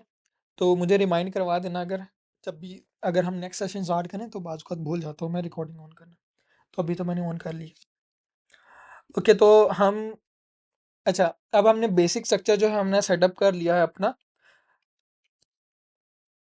अब हम ऑथेंटिकेशन जो है स्टार्ट करने वाले हैं कि हम अपनी ऐप को जो है ऑथेंटिकेट कैसे करेंगे। अब ऑथ जो जेएस लाइब्रेरी है जो हमने यूज़ की है, इसकी कुछ चीज़ें हैं जो कि आपको समझना है, समझना पड़ेंगी कि कैसे वर्क करती है। तो मैंने एक चीज़ आपको ये बता दी कि ये जो है आपका साइन इन और साइन आउट जो है उसी को हैंडल करेगा। इसके अलावा रजिस्ट्रेशन जो है उसको हैंडल नहीं करने वाला, उसका लॉजिक जो है आपको सेपरेट लिखना पड़ेगा, यानी कि वो इस लाइब्रेरी के अंदर नहीं है। आपको सिर्फ क्रेडेंशियल्स देने होंगे, क्रेडेंशियल देने के बाद वो ऑटोमेटिकली जो भी आपका उसका लॉजिक है वो आपने खुद लेके जाना है। इसके अंदर अवेलेबल नहीं है, अपने डेटाबेस को खुद बताना पड़ेगा कि आपने न्यू यूज़र जो है उसको कैसे क्रिएट करना है। अब यहाँ पे कुछ चीज़ें अवेलेबल हैं, जैसे कि प्रोवाइडर्स। अगर आप गौर से देखोगे तो यहाँ पे आपको मिल रहा है, तो हैंडलर के अंदर चीज़ें मिल रही हैं। हैंडलर है एक आपके पास, और साइन इन है, साइन आउट है, और ऑथ है। साइन इन क्या काम करेगा, आपका न्यू जो भी यूज़र है उसको साइन इन करने में हेल्प करेगा, लॉजिक होगा। साइन आउट जो है, जो भी आपका यूजर है उसको अगर साइन आउट होना है तो उसके लिए आप ये यूज करोगे। ऑथ जो है वो वैलिडेट करेगा आपके एप्लीकेशन के अंदर कि आपका यूजर साइन इन है कि नहीं है। बस ये 3-4 चीज़ें हैं जो कि आपके पास मेथड्स, यानी कि 4 मेथड्स हैं जो कि आपके पास अवेलेबल हैं, जो कि आप यूज़ होगा। हैंडलर जो है बेसिकली आपका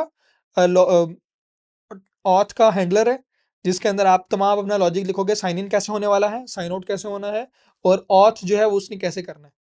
तो ये आपके पास हैंडलर है जो कि हमने यहाँ पे डिफाइन करना है। अब इसके अंदर जो सबसे पहली चीज़ है वो है प्रोवाइडर्स। प्रोवाइडर्स क्या है? प्रोवाइडर एक एरे है जिसके अंदर आप डिफरेंट टाइप्स ऑफ, यानी कि साइन इन मेथड्स बता सकते हो। जैसे कि अगर आप चाहते हो कि गूगल के थ्रू साइन इन हो तो आप गूगल प्रोवाइडर यूज़ करोगे। अगर आप चाहते हो गिटहब के थ्रू हो तो गिटहब प्रोवाइडर यूज़ करोगे। अगर आप चाहते हो क्रेडेंशियल्स, क्रेडेंशियल्स बोला जाता है कि आपका ईमेल, पासवर्ड, इस चीज़ को, यूज़र नेम को क्रेडेंशियल बोला जाता है कि आप जो चीज़ टाइप कर रहे हो तो उसको क्रेडेंशियल है, यूज़र के पर्सनल है, यानी कि कोई थर्ड पार्टी नहीं है, यूजर के पर्सनल है, इसलिए उस चीज को नाम दिया जाता है क्रेडेंशियल्स। तो वो क्रेडेंशियल्स जो है वो आपका ईमेल पासवर्ड है। तो क्रेडेंशियल जो है वो थोड़ा लेंथी प्रोसेस हो जाएगा, तो हम उसको स्किप करते हैं। हम इजी वे को पकड़ते हैं फिलहाल। हम थर्ड पार्टी लाइब्रेरी को यूज करेंगे, जैसे कि गिटहब हो गया, गूगल हो गया, ये सारी चीजें। तो हम इनको यानी कि करने वाले हैं। अब यहाँ पे अगर आप देखोगे तो ऑथेंटिकेट होने के बाद यहाँ पे आपके पास प्रोसेस आ जाता है ऑथेंटिकेशन का, जिसमें ऑथ है, do I need database, can I more, तो इस तरह के प्रोसेस आ जाता है, स्टार्ट हो जाता है। तो सबसे पहला ऑप्शन आता है आपके पास ओ ऑथ का। तो ओ ऑथ बेसिकली आपका वही है कि आपने थर्ड पार्टी लाइब्रेरी यूज करनी, चाहे आप गूगल से साइन इन हो जाओ, गिटहब से हो जाओ। तो ये जो पार्ट है, ये पार्ट है प्रोवाइडर्स का। तो आपने लास्ट में आना है, तो यहाँ पे आपको प्रोवाइडर्स मिल जाएंगे। तो आपको जितने भी प्रोवाइडर चाहिए होंगे उनके सारे सबके जो है कोड यहाँ पे अवेलेबल है। तो जैसे कि अगर हम चाहते हैं गिटहब से यानी कि साइन इन होना, तो गिटहब यहाँ पे अवेलेबल हो, वैसे यहाँ पे तो है लेकिन मैं आपको यहाँ पे दिखा देता हूँ ताकि आपको आइडिया रहे कि दोनों सेम है। तो अगर हम स्क्रॉल करते हैं तो बहुत सारे हैं यहाँ पे। तो ये सीक्वेंस से होंगे, तो सीक्वेंस से तो ये रहा।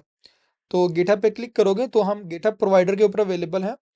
और यहाँ पे आपने सबसे पहला काम यह है GitHub create a new auth app, फिर ऑथराइज और ये सारी चीज़ें लिखी हुई हैं, तो ये इसको अपने इग्नोर करना है फिलहाल के लिए।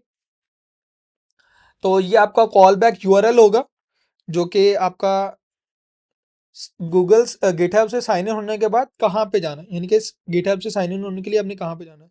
तो example.com आपका डोमेन नेम होगा। ये आपका एपीआई फोल्डर है जो कि आपने बनाया है अपने डोमेन नेम के ऊपर, यानी कि जो भी आपका डोमेन, फिलहाल हमारा डोमेन नेम है लोकल होस्ट, तो उसको याद रखो, लोकल होस्ट।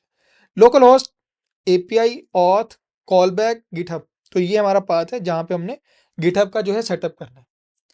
उसके बाद हमें दो चीज़ें और चाहिए। हमें इन्वायरमेंट वेरिएबल चाहिए, ऑथ गिटहब आईडी, गिटहब की आईडी चाहिए, गिटहब का सीक्रेट चाहिए। तो ये सब में सेम है, सब में सेम है सिवाय क्रेडेंशियल्स के। क्रेडेंशियल्स के अंदर नहीं होता, क्रेडेंशियल्स के अंदर जो है आपको खुद बनाना पड़ता है। तो इसमें थर्ड पार्टी यूज कर रहे हो तो जितना भी साइन इन का प्रोसेस है, यूजर वैलिडेशन है, जो भी यूजर का डाटा है वो इस इनके पास होगा। हम सिर्फ गिटहब से वो डाटा लेंगे यूजर का। तो उसके लिए हमें चाहिए होगा गिटहब आईडी और गिटहब सीक्रेट्स। तो ये हमें कहाँ पे मिलेंगे? ये हमें गिटहब की वेबसाइट पे मिल जाएंगे। तो गिटहब के अकाउंट पर अगर आप जाओगे तो यहाँ पे आपने अकाउंट पर आना है, और अकाउंट पे आने के बाद प्रोफाइल, ओके तो सेटिंग्स है यहाँ पे, सेटिंग्स,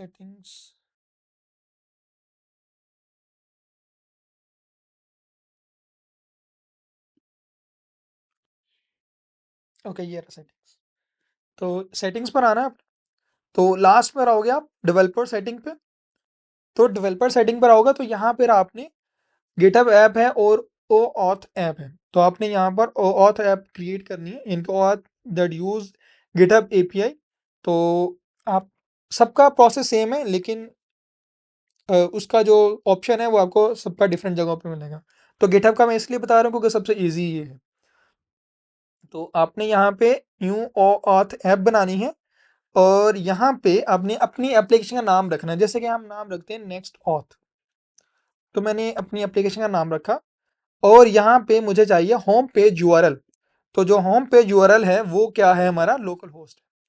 तो इसको जो है मैं यहाँ पे कॉपी कर लेता हूँ, क्योंकि फिलहाल हम डेवलपमेंट कर रहे हैं। तो जब हम डेवलपमेंट फेज से बाहर आ जाएंगे तो फिर हमें ये होम पेज यूआरएल जो है इसको चेंज करना होगा। तो ये हमारे पास होम पेज यूआरएल है। एप्लीकेशन डिस्क्रिप्शन अगर आप लिखना चाहो तो ऑप्शनल है, लिख सकते हो। अब आपसे पूछ रहा है ऑथराइज्ड कॉल बैक यूआरएल। तो हमारा ऑथराइज्ड कॉल बैक यूआरएल क्या होगा वो हमें यहाँ पे बताया गया है कि आपका जो ऑथराइज्ड कॉल बैक यूआरएल है वो है API auth call back GitHub. तो उससे पहले आपको चाहिए डोमेन नेम। तो यहाँ पे मुझे लिखना है एपीआई ऑथ, और उसके बाद जो दिया गया है वो हम लिख देते हैं, कॉपी कर लेते हैं। तो कॉल बैक गिटहब है, तो मुझे API auth call back GitHub, तो ये मुझे देना। तो इसको मैं रजिस्टर कर देता हूँ। तो अब ये मेरा पाथ जो है रजिस्टर्ड हो चुका है और मुझे यहाँ पे क्लाइंट आईडी मिल चुकी है। तो ये हमारे पास क्लाइंट आईडी है और ये जनरेट न्यू क्लाइंट सीक्रेट है, तो इस बटन पे हमें सीक्रेट मिल जाएगा। उससे पहले जो है हम ये दो वेरिएबल्स जो हैं इसको कॉपी करते हैं और अपनी env फाइल पर आते हैं और यहाँ पे मैं न्यू लाइन पर इनको ऐड करता हूँ और यहाँ पे वन बाय वन जो है मैं यहाँ सबसे पहले मैं आईडी कॉपी करूँगा। तो ये हमारी आईडी है, तो इसको मैं कॉपी कर लेता हूँ यहाँ से, और कॉपी करने के बाद क्लाइंट आईडी, तो ये हमारे पास स्ट्रिंग फॉर्मेट में होता है, तो मैं यहाँ पे पेस्ट कर दूंगा।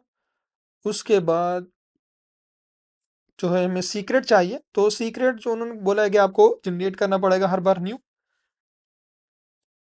जब भी आपको नया चाहिए होगा। तो पासवर्ड, तो मेरे अकाउंट का उसने पासवर्ड पूछा। ओके, तो ये कॉपी हो चुका है।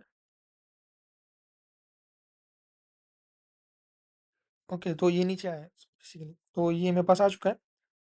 तो यहाँ से मैं डिलीट भी कर सकता हूँ, तो जो मेरे पास होगा जिस ऐप का मैं डिलीट कर दूंगा फिर वो लॉगिन नहीं हो पाएगी। तो यहाँ से इसको मैं स्ट्रिंग फॉर्मेट में ऐड कर देता हूँ। तो ये हमारे पास ऐड हो चुका है।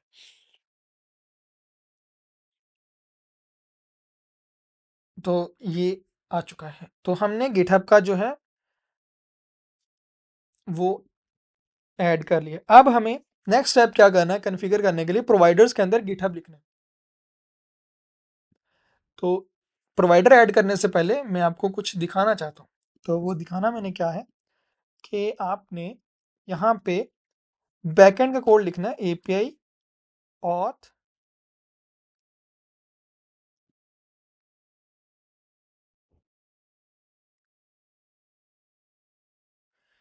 तो अगर आप गौर से देखो तो इसको मैं वाइट कर देता हूँ, तो शायद आपको ब्लैक कलर का एक बॉक्स नजर आ रहा होगा। नजर आ रहा है बॉक्स? अगर आप जूम करके देखो, पेज थोड़ा वाइट है। इसकी मैं थीम जो चेंज करता हूँ।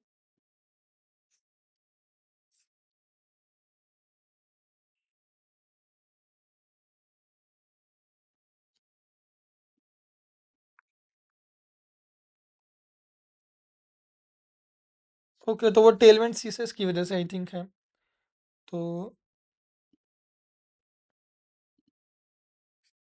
तो आपको जो है ब्लैक बॉक्स नजर आ रहा है एम्प्टी, क्योंकि हमने अभी जो है प्रोवाइडर कोई ऐड नहीं किया। तो ये बैकएंड का कोड है, को जैसे हम ऑथ लगा देते हैं तो हमारे पास बैकएंड के अंदर जो है ऑथेंटिकेशन सर्विस जो है, साइन इन सर्विस जो है स्टार्ट हो गई। अब हम जो जो प्रोवाइडर यहाँ पर ऐड करेंगे उस प्रोवाइडर के अकॉर्डिंग जो ऑटोमेटिकली ऑथ जेएस जो है वो आपको चीजें प्रोवाइड कर देगा। जैसे कि हमने गूगल का गिटहब का जो प्रोवाइडर है वो ऐड किया।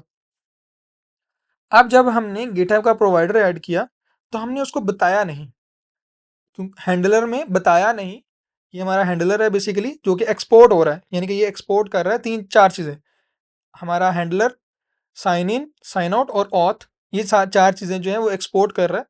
तो जब उसने उसको एक्सपोर्ट किया तो उसने ये बताया नहीं कि आपको किस के थ्रू जो है वो इसको कर रहे हो। तो मैं यहाँ पे इंपोर्ट करता हूँ गिटहब को।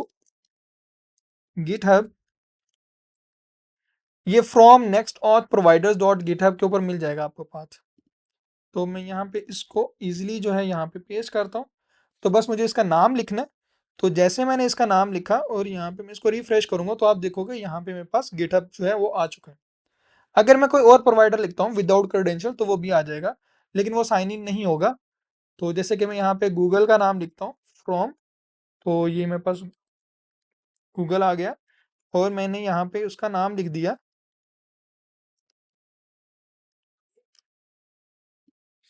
तो रिफ्रेश करूंगा तो आप देखोगे यहाँ पे मेरे पास गूगल का नेम भी आ चुका है।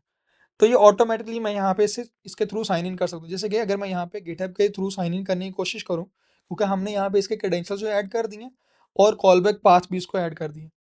तो जब मैं इसको साइन इन करूंगा तो आप देख सकते हो ऑथराइज नेक्स्ट ऐप। तो आप देख सकते हो नेक्स्ट ऐप का जो है नाम भी आ रहा है, जो हमने नाम वहाँ डिफाइन किया। तो हम मोनोग्राम वगैरह भी ऐड कर सकते हैं कि अगर हमने मोनोग्राम हमारा है तो एप्लीकेशन का ऐप का लोगो वो भी हम ऐड कर सकते हैं।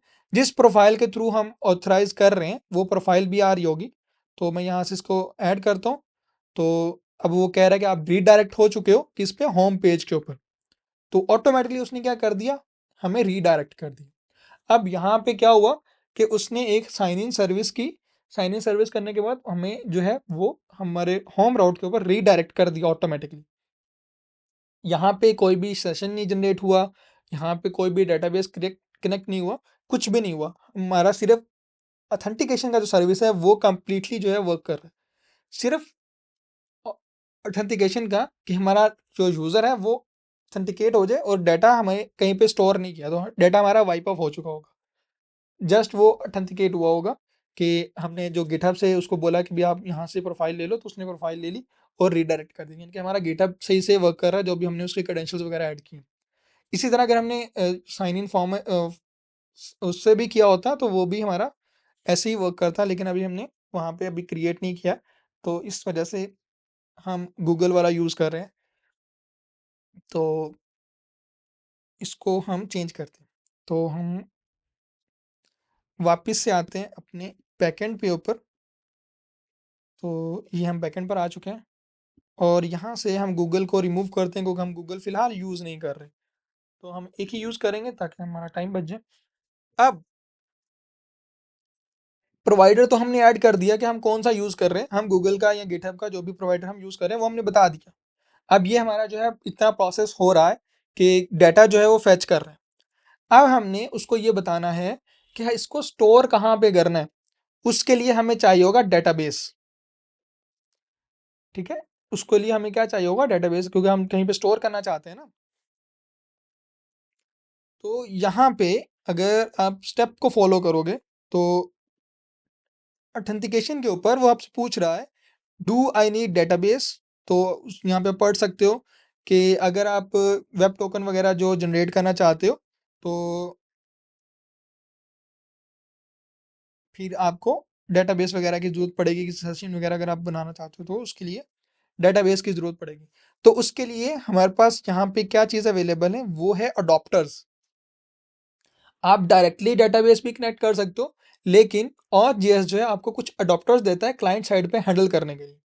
अडॉप्टर्स क्या काम करते हैं, आपका ऑथ डाटा को हैंडल करने में हेल्प करेगा, जिसमें आप कोई भी डेटाबेस यूज़ कर सकते हो जो कि यहाँ पे लिंक्ड है। जैसे कि एज्यूर टेबल है, क्लाउडफ्लेयर है, ड्रिजल है, डायनामो डीबी है, एच डीबी, कुछ भी आपके पास जो है यहाँ पे अवेलेबल है। हम यूज़ करने वाले हैं मोंगो डीबी, लेकिन हम डायरेक्ट मोंगो डीबी का अडॉप्टर नहीं यूज़ करने वाले।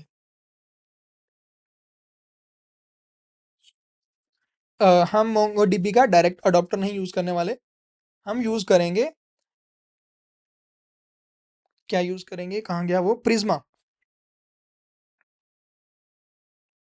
तो हम प्रिज्मा यूज़ करने वाले हैं, जिसके थ्रू हम क्या करेंगे, हमारा जितना भी डेटाबेस कनेक्शन होगा वो हम प्रिज्मा के थ्रू हैंडल करेंगे, लेकिन हमारा जो डाटा सेव होगा वो मोंगोडीबी पे सेव होगा। क्यों? क्योंकि प्रिज्मा जो है एक टाइप का ओरएम है। ओरएम क्या होता है, ऑब्जेक्ट रिलेशन मैनेजमेंट। ठीक है, ऑब्जेक्ट रिलेशन मैनेजर होता है जो कि आपका डेटाबेस के साथ जो भी कम्युनिकेशन हो रही होती है उसको मैनेज करता है। ठीक है, इसके अलावा जो है अगर आप डेटाबेस को स्केल अप करना चाहते हैं सर्वरलेस, जैसे कि आप चाहते हो कि आपके डेटाबेस के ऊपर जो है डाटा स्टोर हो 10 मिलियन यूजर का, तो प्रिज्मा क्या करता है, आपको ऑफर देता है कि आप सर्वरलेस इसको बना सकते हो। सर्वरलेस मतलब क्या होता है कि जब हम कोई डेटाबेस सर्विस यूज करते हैं तो वो एक फिक्स सर्वर और फिक्स क्वांटिटी के ऊपर चल रहा होता है। यानी कि जो भी आपने सर्वर होस्ट किया होता है उस डेटाबेस के लिए, उसकी एक फिक्स लिमिटेशन है कि वो इतने यूजर को हैंडल कर सकता है। लेकिन प्रिज्मा क्या है, वो सर्वरलेस है। जैसे कि उसका एक कोई फिजिकल सर्वर नहीं है, वर्चुअल सर्वर है। जितनी उसको नीड होती है उसके अकॉर्डिंग वो अपने आप अपनी स्पेस जो है बढ़ाता रहता है। जब उसको उसकी नीड खत्म हो जाती है तो वो अपने आप को कम डाउनग्रेड करता रहता है। तो ये बेसिकली सर्वरलेस की जो है वो बैक थ्योरी है कि भाई सर्वलेस काम कैसे करते हैं। तो जहाँ पे भी आप सर्वलेस सुनोगे तो वहाँ पे ये सेम लॉजिक काम कर रहा है कि वहाँ पे कोई एक्चुअल सर्वर नहीं है, वो एक वर्चुअल मशीन की तरह काम कर रहा है। तो जितनी उसकी कैपेसिटी उसको नीड होगी, यानी कि जितने यूजर उसके पास आएंगे, वो ऑटोमेटिकली अपने आप को अपग्रेड करता रहेगा। जैसे उसकी नीड कम होती रहेगी वो अपने आप को डाउनग्रेड करता रहेगा, यानी कि अपने जो ब्लॉकेजेस हैं उसको क्लोज कर देगा। जब उसको जरूरत होगी तो उसको ओपन कर लेगा। और जब हम कोई फिजिकल सर्वर लेते हैं तो उसकी एक फिक्स कैपेसिटी होती है। जैसे हमने 4 GB रैम वाला कंप्यूटर लिया तो उसकी 4 GB रैम ही है, वो उतनी ही यूज होगी, वो हर टाइम उसी कैपेसिटी पे चल रहा होगा, यानी कि हर टाइम वो 4 GB रैम पे ही चल रहा होगा। अगर हमने सर्वरलेस कोई चीज़ ली तो उस पर क्या है, जब हम कोई टास्क कर रहे हैं, कोई फॉर एग्जाम्पल हमने गेम स्टार्ट कर दी खेलना, तो जब हम गेम खेल रहे हैं तो वो 1 GB रैम यूज़ कर रहे हैं। जब हमने कोई और वर्क स्टार्ट कर दिया तो उसके लिए उसको एक एक्स्ट्रा जीबी चाहिए तो एक्स्ट्रा जीबी ऐड कर लेगा।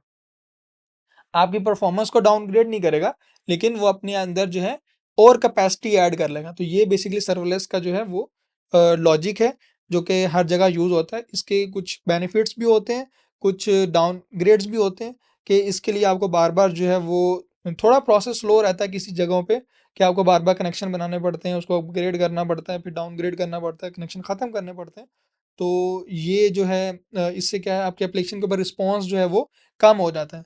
अगर आप कंटिन्यूअसली जो है वो एक ओपन पोर्ट के साथ चल रहे हैं तो उससे क्या है, आपकी परफॉर्मेंस तो बढ़ जाती है, लेकिन आपका बिल जो है वो थोड़ा-सा उसको मैनेज करना पड़ता है। अगर आप कहीं पे भी ब्लॉकेज आ चुका है तो आपको खुद ही उसको हैंडल करना पड़ता है। आपको कोई भी यानी कि बिल्ट इन सर्विस नहीं मिलती। तो ये आपका थोड़ा-सा डिफरेंस रहता है यहाँ पे। तो हम प्रिज़्मा यूज़ करने वाले हैं, तो प्रिज़्मा जो है हम मोंगोडीबी के साथ यूज़ करेंगे। तो प्रिज़्मा को यूज़ करने के लिए हमारे पास जो अडॉप्टर है वो है, कहाँ गया हमारा ऑथ जीएस। तो यहाँ पे हमारे पास प्रिज़्मा का है। तो प्रिज़्मा ऐड करने के लिए हमें जस्ट यहाँ पे npm इंस्टॉल जो है प्रिज़्मा करना होगा। तो ये कमांड्स हम कॉपी करेंगे यहाँ से, तो मैं क्लियर कर देता हूँ। और ये मैंने यहाँ पे पेस्ट की, इंटर प्रेस किया, तो यहाँ पे मेरे पास प्रिज्मा क्लाइंट जो है और ऑथ प्रिज्मा अडॉप्टर जो है, यानी कि ऑथ जीएस का प्रिज्मा अडॉप्टर जो है वो ऐड करते हैं। एक तो हमारे पास प्रोवाइडर है, एक हमारे पास अडॉप्टर है। अडॉप्टर आप कोई भी यूज़ कर सकते हो जो कि यहाँ पे लिंक्ड है। आप कस्टमाइज बनाना चाहो तो वो भी इसका है ऑप्शन, लेकिन अभी वो बहुत कॉम्प्लिकेटेड है तो अभी मैंने खुद भी ट्राई नहीं किया। तो हम बिल्ट इन जो भी है अवेलेबल वो यूज़ करेंगे क्योंकि हमारा उससे काम चल रहा है। अब हमें यहाँ पे एक और वेरिएबल जो है वो स्टोर करना होगा जो बेसिकली हमारा डेटाबेस यूआरएल होगा, जहाँ पे हमारा तमाम डेटाबेस स्टोर हो रहा है। तो हमें एक और यूआरएल चाहिए, डेटाबेस यूआरएल। तो मैं इसको कॉपी कर रहा हूँ, सिर्फ मैं वेरिएबल का नेम कॉपी कर रहा हूँ क्योंकि हमारा सीक्रेट जो है वो मोंगोडीबी से आने वाला है, प्रिज्मा से नहीं आने वाला। तो मैं env फाइल के ऊपर आता हूँ और यहाँ पे मैं डेटाबेस यूआरएल जो है वो ऐड कर देता हूँ। क्योंकि हमने कमांड अभी इंस्टॉल की है तो प्रिज्मा को इनिशियलाइज करने के लिए हमें कुछ कमांड्स और चाहिए होती हैं। तो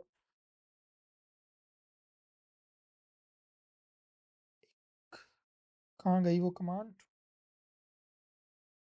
ओके, तो कमांड बेसिकली वो क्या है, क्योंकि हमारे पास अभी कोई भी फाइल वगैरह यहाँ पे अवेलेबल नहीं है प्रिज्मा की, तो हमें वो फाइल चाहिए जिसके अंदर हम वर्क करने वाले हैं। तो वो कमांड बेसिकली है npm prisma init। तो हमें इनिशियलाइज करना होगा। तो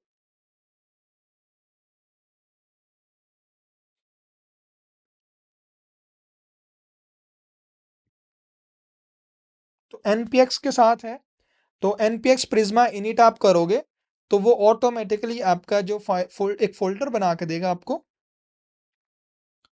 जिसके अंदर आपका तमाम प्रिज्मा का जो कोड है वो आएगा। तो यहाँ पे प्रिज्मा का आपका स्कीमा है और यहाँ पे भी यहीं पे आपका क्लाइंट है जो कि आप डिफाइन करोगे, और यही जो है वो आपका लिंक होगा उसके साथ, मोंगोडीबी के साथ डेटाबेस का जहाँ कम्युनिकेशन हो रही होगी।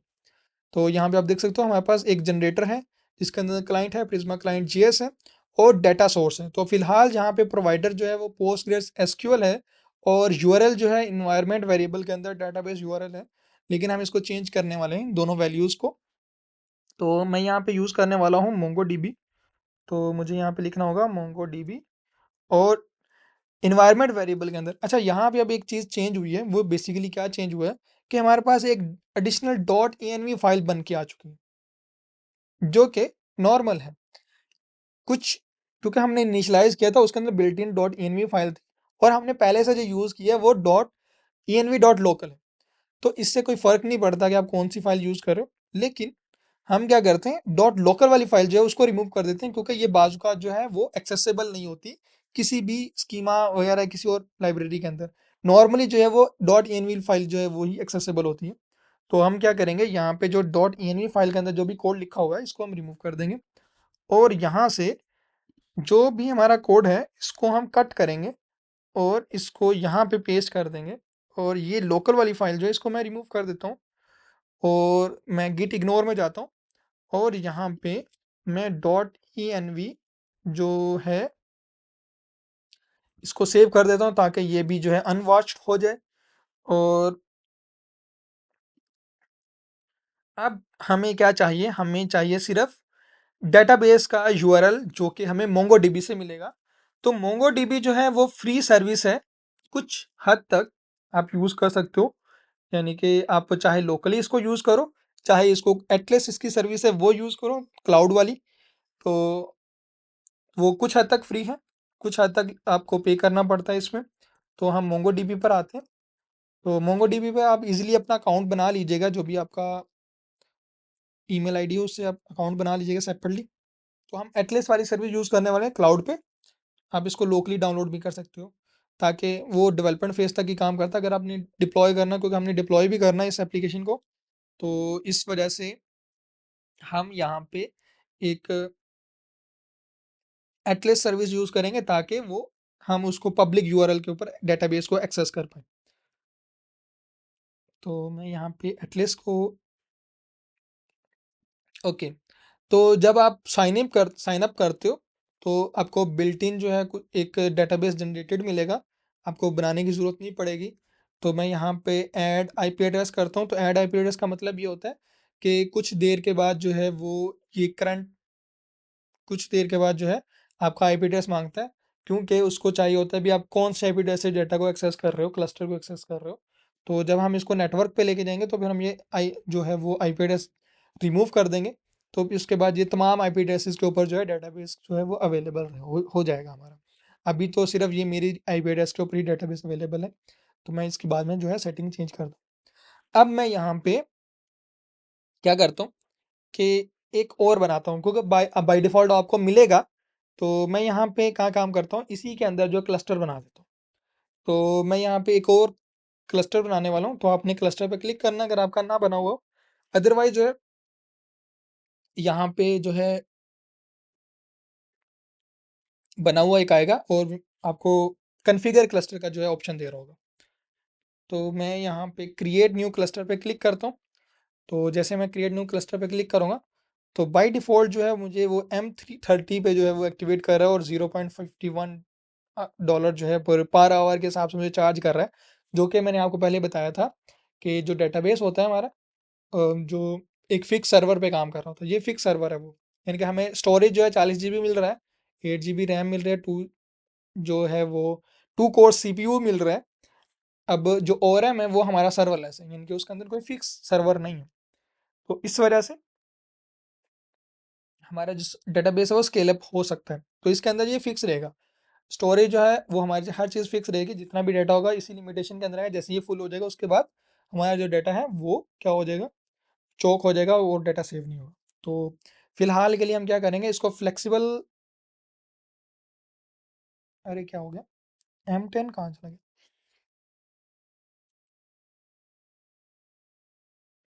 ओके, तो मेरे ख्याल में हम फ्री अकाउंट के ऊपर एक ही क्लस्टर बना सकते हैं, और यहाँ पे वो गायब हो चुका है। अब मुझे एक और क्लस्टर बनाने के लिए पे करना पड़ेगा।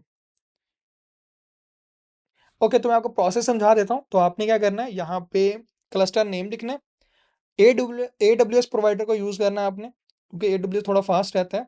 और यहाँ पे आपने मुंबई को चूज़ करना है, अगर आप AWS यूज़ कर रहे हो, क्योंकि मुंबई हमारे पास सबसे नज़दीक पड़ता है, क्योंकि AWS का जो सर्वर है सबसे नज़दीकी हमारे पास मुंबई में है। अगर आप हैदराबाद वगैरह अगर आप यूज़ कर रहे हो, तो आई थिंक हैदराबाद, अगर हम चेक कर लेते हैं, हैदराबाद हमारे करीब पड़ता है। India, Hyderabad near to Pakistan और मुंबई। तो हम देख लेते हैं कौन सा सबसे नज़दीक है। Hyderabad, India is closer to Mumbai than it's to Pakistan. अरे हमने क्या लिख दिया,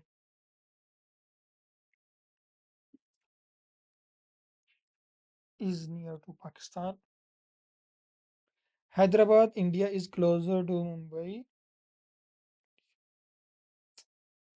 क्या कह रहा है?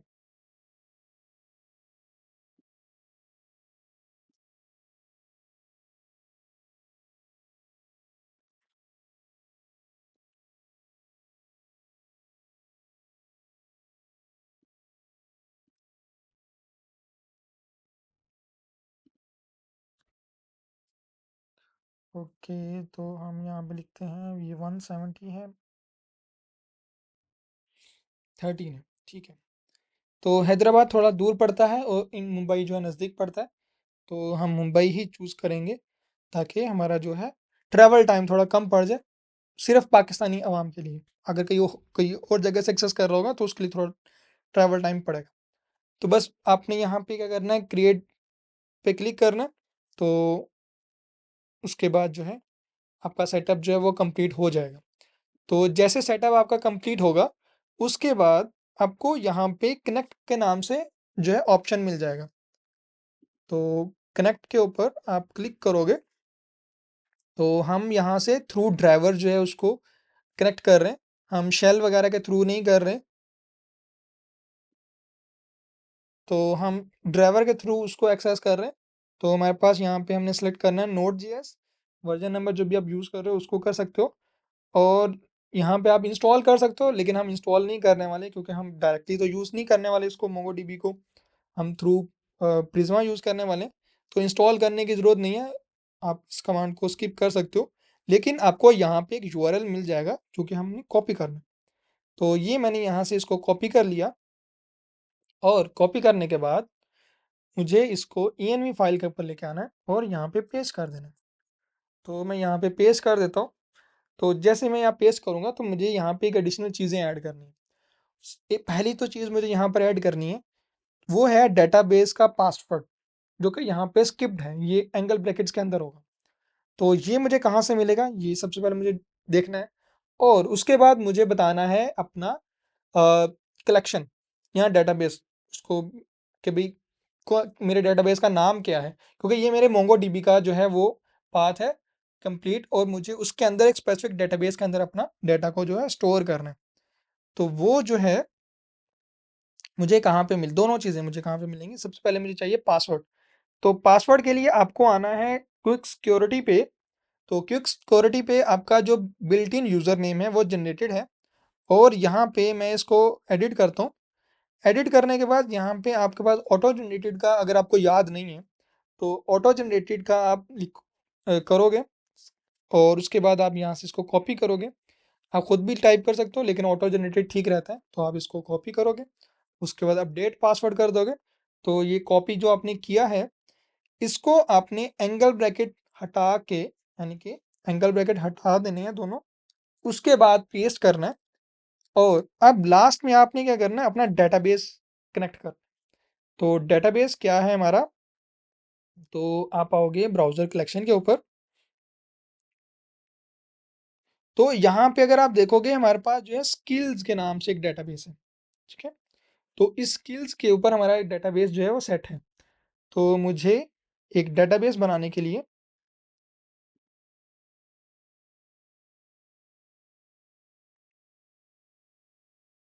क्योंकि हम क्लस्टर तो नहीं बना सकते, तो यहाँ के ऊपर एक और डेटाबेस शायद हम बना पाए।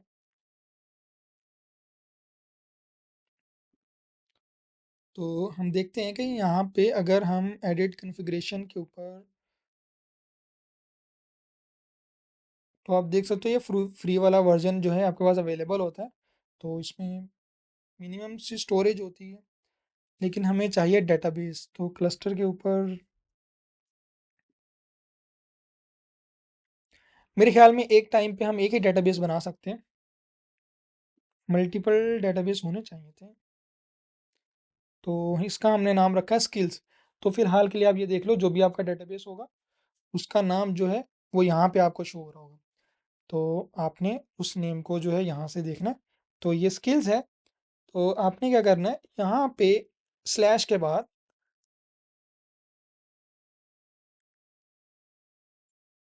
टाइप कर देना है। तो ये mongodb.net स्लैश और ये क्वेश्चन मार्क से पहले, तो जैसे लिखा था स्मॉल लेटर में कैपिटल लेटर में, जैसे जो भी नाम है उसी नाम के अकॉर्डिंग, तो ये आपने यहाँ पर ऐड कर दिया।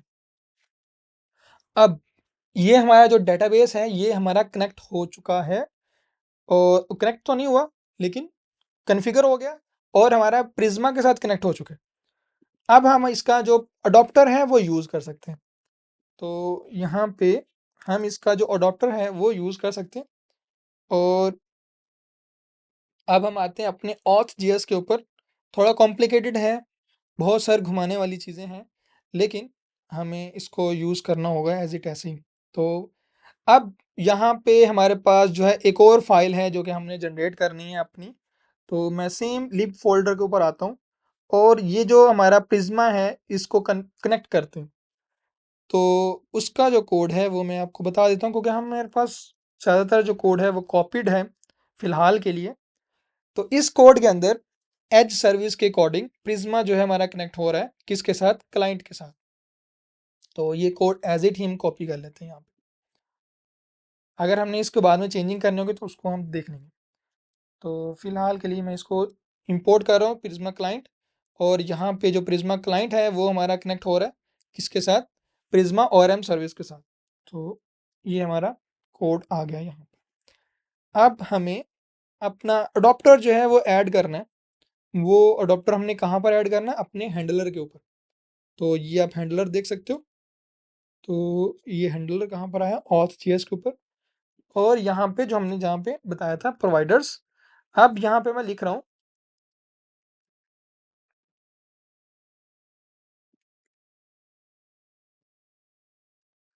ये मैंने लिखा है यहाँ पे अडॉप्टर, और यहाँ पे मैंने लिखा प्रिज्मा।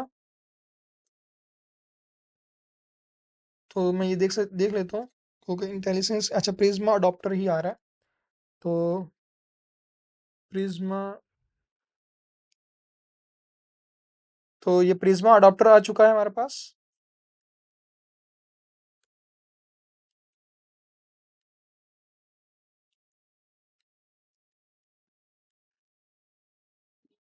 तो ये कॉमा लगा देना आपने।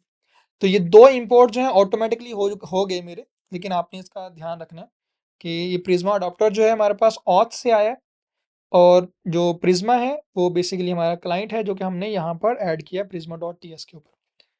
तो आप इसका पाथ दे सकते हो प्रिज्मा क्लाइंट। एक सेकेंड,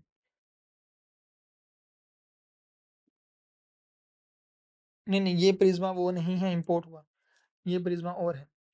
तो हमें अपना क्लाइंट वाला जो प्रिज्मा है वो इंपोर्ट करना है। तो आपने ध्यान रखना है, इंटेलिजेंस के ऊपर ज़्यादा भरोसा नहीं करना। कई बार जो है वो गलत चीज़ें जो है इंपोर्ट कर देता है। तो हमें अपना जो प्रिज्मा है वो इंपोर्ट करना है। तो इसको मैं यहाँ पर ऐड कर देता हूँ। तो ये हमारा मेंबर है जो कि हमने इंपोर्ट किया, और इसको मैं यहाँ पे लिख रहा हूँ। तो वो बेसिकली जो था वो प्रिज्मा क्लाइंट की तरफ से ये प्रिज्मा इंपोर्ट कर रहा था। तो हमें यहाँ पे ये प्रिज्मा चाहिए जो कि हमने कोड यहाँ पे लिखा है, ठीक है, ताकि ये जो कोड है ये हमारा कनेक्शन का कोड हमें मिल जाए। तो अब हमारा जो डेटाबेस है उसके अंदर वो कनेक्ट हो चुका है। अब हमें क्या करना है, अपने प्रिज्मा को ये बताना है कि जो डेटाबेस है मोंगोडीबी उसके ऊपर कैसे आपने वर्क करना। तो वर्क करने के लिए हमें क्या चाहिए होगा, मॉडल्स। क्योंकि हर ओआरएम के पास अपना एक मॉडल स्ट्रक्चर होता है जिसके थ्रू वो स्कीमा बनाता है। जैसे कि अगर हमने यूज़र सेव करना है तो उसका एक अपना स्कीमा होगा। अगर हमने कोई भी चीज़ यानी कि डाउनलोड करनी है या क्रिएट करनी है तो उसका अपना एक स्कीमा मॉडल होगा। तो मोंगोडीबी का अपना एक स्कीमा है जो कि हमें यहाँ से ही मिल जाएगा। फिलहाल के लिए हम उसको देख लेते हैं। जैसे कि अगर हम मोंगोडीबी की बात करें तो आपको यहाँ पे मिल जाएगा कि प्रोवाइडर के ऊपर जो है मोंगोडीबी है, यूआरएल हमारा डेटाबेस यूआरएल है, और जनरेटर क्लाइंट जो है सेम वैसे ही। लेकिन हमें ये जो बाद वाला मॉडल है वो चाहिए। जैसे यूज़र है उसका एक मॉडल है, अकाउंट है उसका एक मॉडल है, सेशन है उसका एक मॉडल है, वेरिफिकेशन है उसका टोकन का एक मॉडल है, और यहाँ पे ऑथेंटिकेटर का एक मॉडल है। तो हम यहाँ से यूज़र मॉडल जो है वो कॉपी कर लेते हैं जस्ट, क्योंकि फिलहाल के लिए हमें सिर्फ यूज़र मॉडल ही चाहिए। तो मैं यहाँ से यूज़र मॉडल कॉपी करता हूँ और इसको मैं कहाँ पे लेके आऊँगा, प्रिज्मा स्कीमा में। तो मुझे यहाँ पे एंड पे जो है इसको पेस्ट कर देना है जस्ट।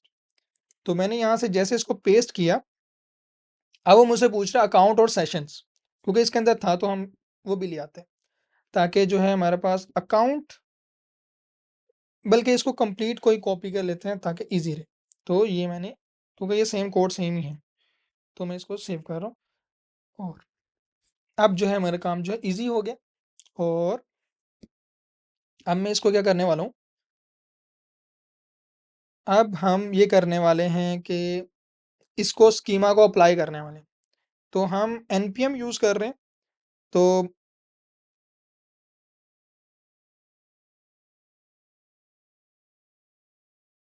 यहाँ पे कमांड है जिसके थ्रू ये हमारा स्कीमा जो है मोंगोडीबी पे अपलोड हो जाएगा। तो अगर मोंगोडीबी पे आए पहले तो हमारे पास यहाँ पे ऑलरेडी अवेलेबल है। तो ये स्कीमा जो है ऑलरेडी अवेलेबल है। तो आप देख सकते हो यहाँ पे ऑलरेडी अवेलेबल है। तो मैं इसको यूज़र्स, इसको डिलीट कर देता हूँ। ये मैंने डिलीट कर दिया।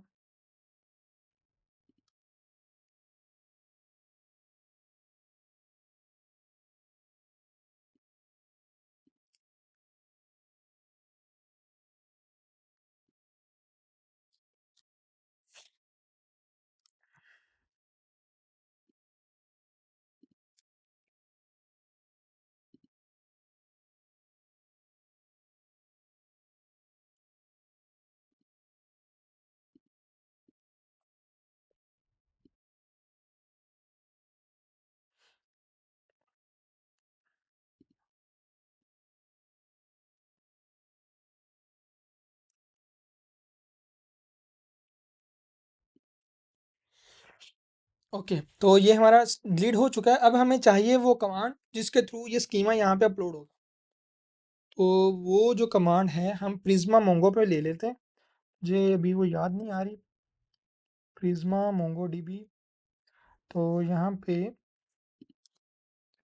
वेबसाइट पे हमें मिल जाएगा इजीली।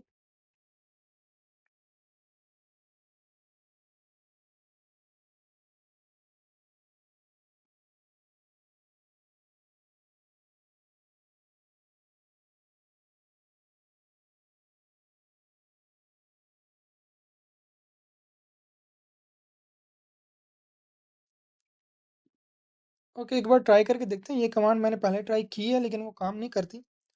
तो लेकिन हम एक बार देख लेते हैं इसको वर्क करके, शायद ये जनरेट कर दे। तो ओके, तो इसने जनरेट कर दिया। अच्छा, तो ये जनरेट हो गया। तो हम यहाँ पर आते हैं, इसको मैं रिफ्रेश करता हूँ। शायद हमारा स्कीमा जो है यहाँ पे अपलोड हो गया। नहीं, यहाँ पे अपलोड नहीं हुआ। तो ये नहीं काम कर रही कमांड। तो हमें चाहिए चैट जीपीटी और Prisma MongoDB schema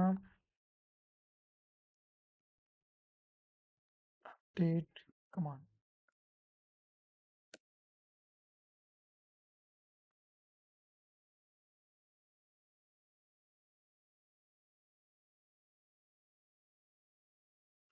okay, npx prisma db push। तो ये बेसिकली वो कमांड है जो कि हमारा जो डाटा है वो पुश स्कीमा जो है वो पुश कर देगी कहाँ पे, डेटाबेस पे।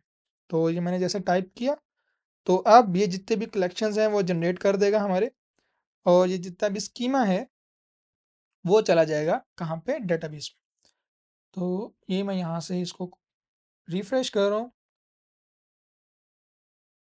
ओके, तो आप देख सकते हो ये हमारा जो हमने अकाउंट्स वगैरह जो था वो यहाँ पे ऐड कर दिया है, और ये सेशन मॉडल जितने भी मॉडल्स हमने बनाए थे वो सारे हमारे पास यहाँ पर आ चुके हैं। अब अगर हम वापस अपनी ऑथ पर आए और यहाँ पे साइन इन करें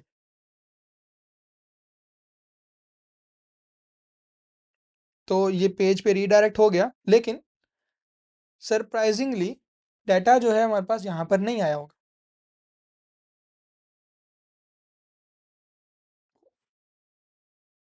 वो डाटा जो है वो, हाँ, डाटा जो है वो हमारे पास आ गया होगा क्योंकि हमने अडॉप्टर ऐड कर दिया था।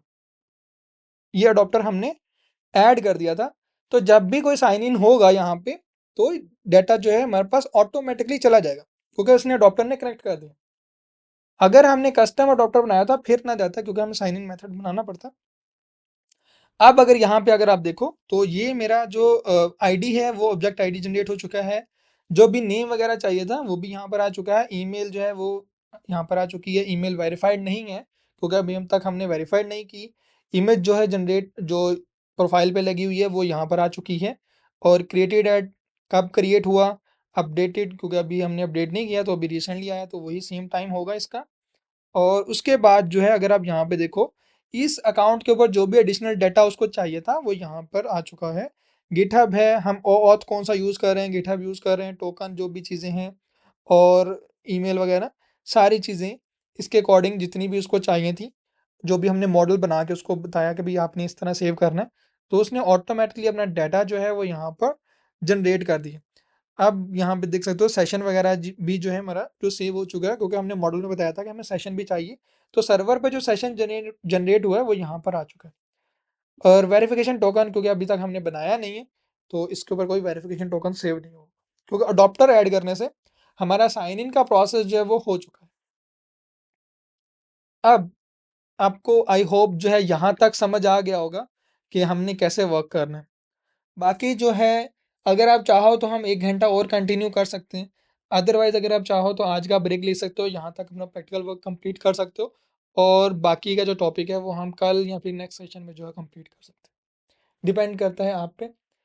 अगर आप चाहते हो तो हम 1 घंटा और यानी कि सुबह क्योंकि अभी बहुत ज़्यादा पड़ा हुआ है। अभी तो हमने इसमें मिडलवेयर सेट करना है, कॉल बैक्स के लॉजिक सेट करने हैं, साइन आउट सेट करना है और फिर उसके बाद जाके ये कहीं कंप्लीट होगा। अभी ये समझ लो स्टार्ट हुआ है हमारा वर्क। अगर आप चाहते हो इतना कंप्लीट प्रैक्टिकल करना चाहते हो, उसमें कोई प्रॉब्लम्स वगैरह अगर आपको आती हैं वो सॉल्व करना चाहते हो तो वो आप कर सकते हो।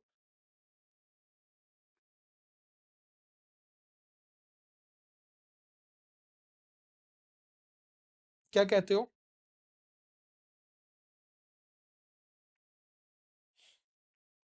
ओके, तो आप क्वेश्चन कर सकते हो अगर आपने कुछ पूछना है तो किसी ने। ओके, तो आज के लिए हमारा इतना काफ़ी है। वैसे भी सारे लोग तो हैं नहीं, उन्होंने बाद में वीडियोस देखनी है। बहुत वो इंटेलिजेंट लोग हैं ना, तो वो बाद में वीडियोस देख लिए सीख जाएंगे। तो वो वीडियो देख देख लें तो उसके बाद फिर हम आगे कंटिन्यू कर लेंगे। और तो ये है कि नेक्स्ट जो है ना वो हमने मॉडल्स जो हमने बनाए जैसे कि ये ORM हमने यूज़ कर लिया। जैसे कि हमने यहाँ पे स्कीमा बनाया, तो ये स्कीमा वर्क कैसे कर रहा है, यहाँ पे ये आईडीज़ का मतलब क्या है, ये स्ट्रिंग टाइप क्यों है और ये कैसे वर्क कर रहा है, लिंक कैसे कर रहा है, तो ये तो हमने देखना है। इसके साथ साथ जो है हमने टाइप्स डिफाइन करनी है, कस्टम टाइप्स डिफाइन करनी है ऑथ के ऊपर मिडलवेयर सेट करना है कि जब हमारा यूज़र जो है, अगर एडमिन है, फॉर एग्जांपल एक हमारा यूज़र एडमिन है, तो एडमिन के पास स्पेशल राइट्स होने चाहिए, वो स्पेशल राउट्स के ऊपर जाना चाहिए। जैसे एडमिन जो है वो डैशबोर्ड पे जाना चाहिए, यूज़र जो है वो सिर्फ पोर्टल पे रहना चाहिए या किसी और पेज पे रहना चाहिए क्लाइंट साइड व्यू पे, उसके पास एडमिन वाले राउट पे जाने की एक्सेस ना हो। तो उसके लिए हम मिडलवेयर बनाएंगे। तो वो मिडलवेयर कैसे बनेगा, डेटाबेस से हम कैसे मॉडल को लेंगे, फिर उसके बाद क्लाइंट साइड जो सेशन है, जैसे कि आप अक्सर वेबसाइट पे देखते हो फेसबुक पे, अगर आपने 2-3 दिन उस वेबसाइट को विजिट ना किया हो, तो आपका ऑटोमेटिकली जो अकाउंट है वो लॉग आउट हो जाता है। तो वो लॉग आउट सेशन जो है वो कैसे बनेगा, और टोकन जो है हम कैसे बनाते हैं, उसको सेव कैसे रखते हैं, उसको एक्सपायरी कैसे करते हैं, एक्सपायर कैसे करते हैं, और उसके बाद जो है हम यूज़र क्रेडेंशियल्स कैसे लेके आने वाले हैं। तो ये जो चीज़ें हैं, ये हम नेक्स्ट में करने वाले हैं, क्योंकि अभी बहुत सारे टॉपिक आगे पढ़ा है करने वाले। तो वो होगा तो फिर हमारा जो ऑथेंटिकेशन और बैकएंड है वो माइनर सा जो है टॉपिक हमारा कवर होगा। उसके बाद फिर आप इजीली जो है किसी भी ऐप के अंदर नेक्स्ट ईयर्स के अंदर तो आप कर ही पाओगे कि ऑथ को आप यूज़ कर पाओगे। और जो भी इसमें चीज़ें चाहिए वो मैं आपको बताता रहूँगा साथ के साथ। बाकी इसमें लॉजिक जो जैसे कैसे बिल्ड होने वाला है तो वो मैं आपको बता दूंगा। बाकी इसके अगर डॉक्यूमेंटेशन है, अगर आप पढ़ने जाओगे तो बहुत कॉम्प्लिकेटेड है, मुझे भी काफ़ी चीज़ें समझने में टाइम लगा, और क्योंकि इसका बीटा वाला वर्जन तो बहुत ही कॉम्प्लिकेटेड है।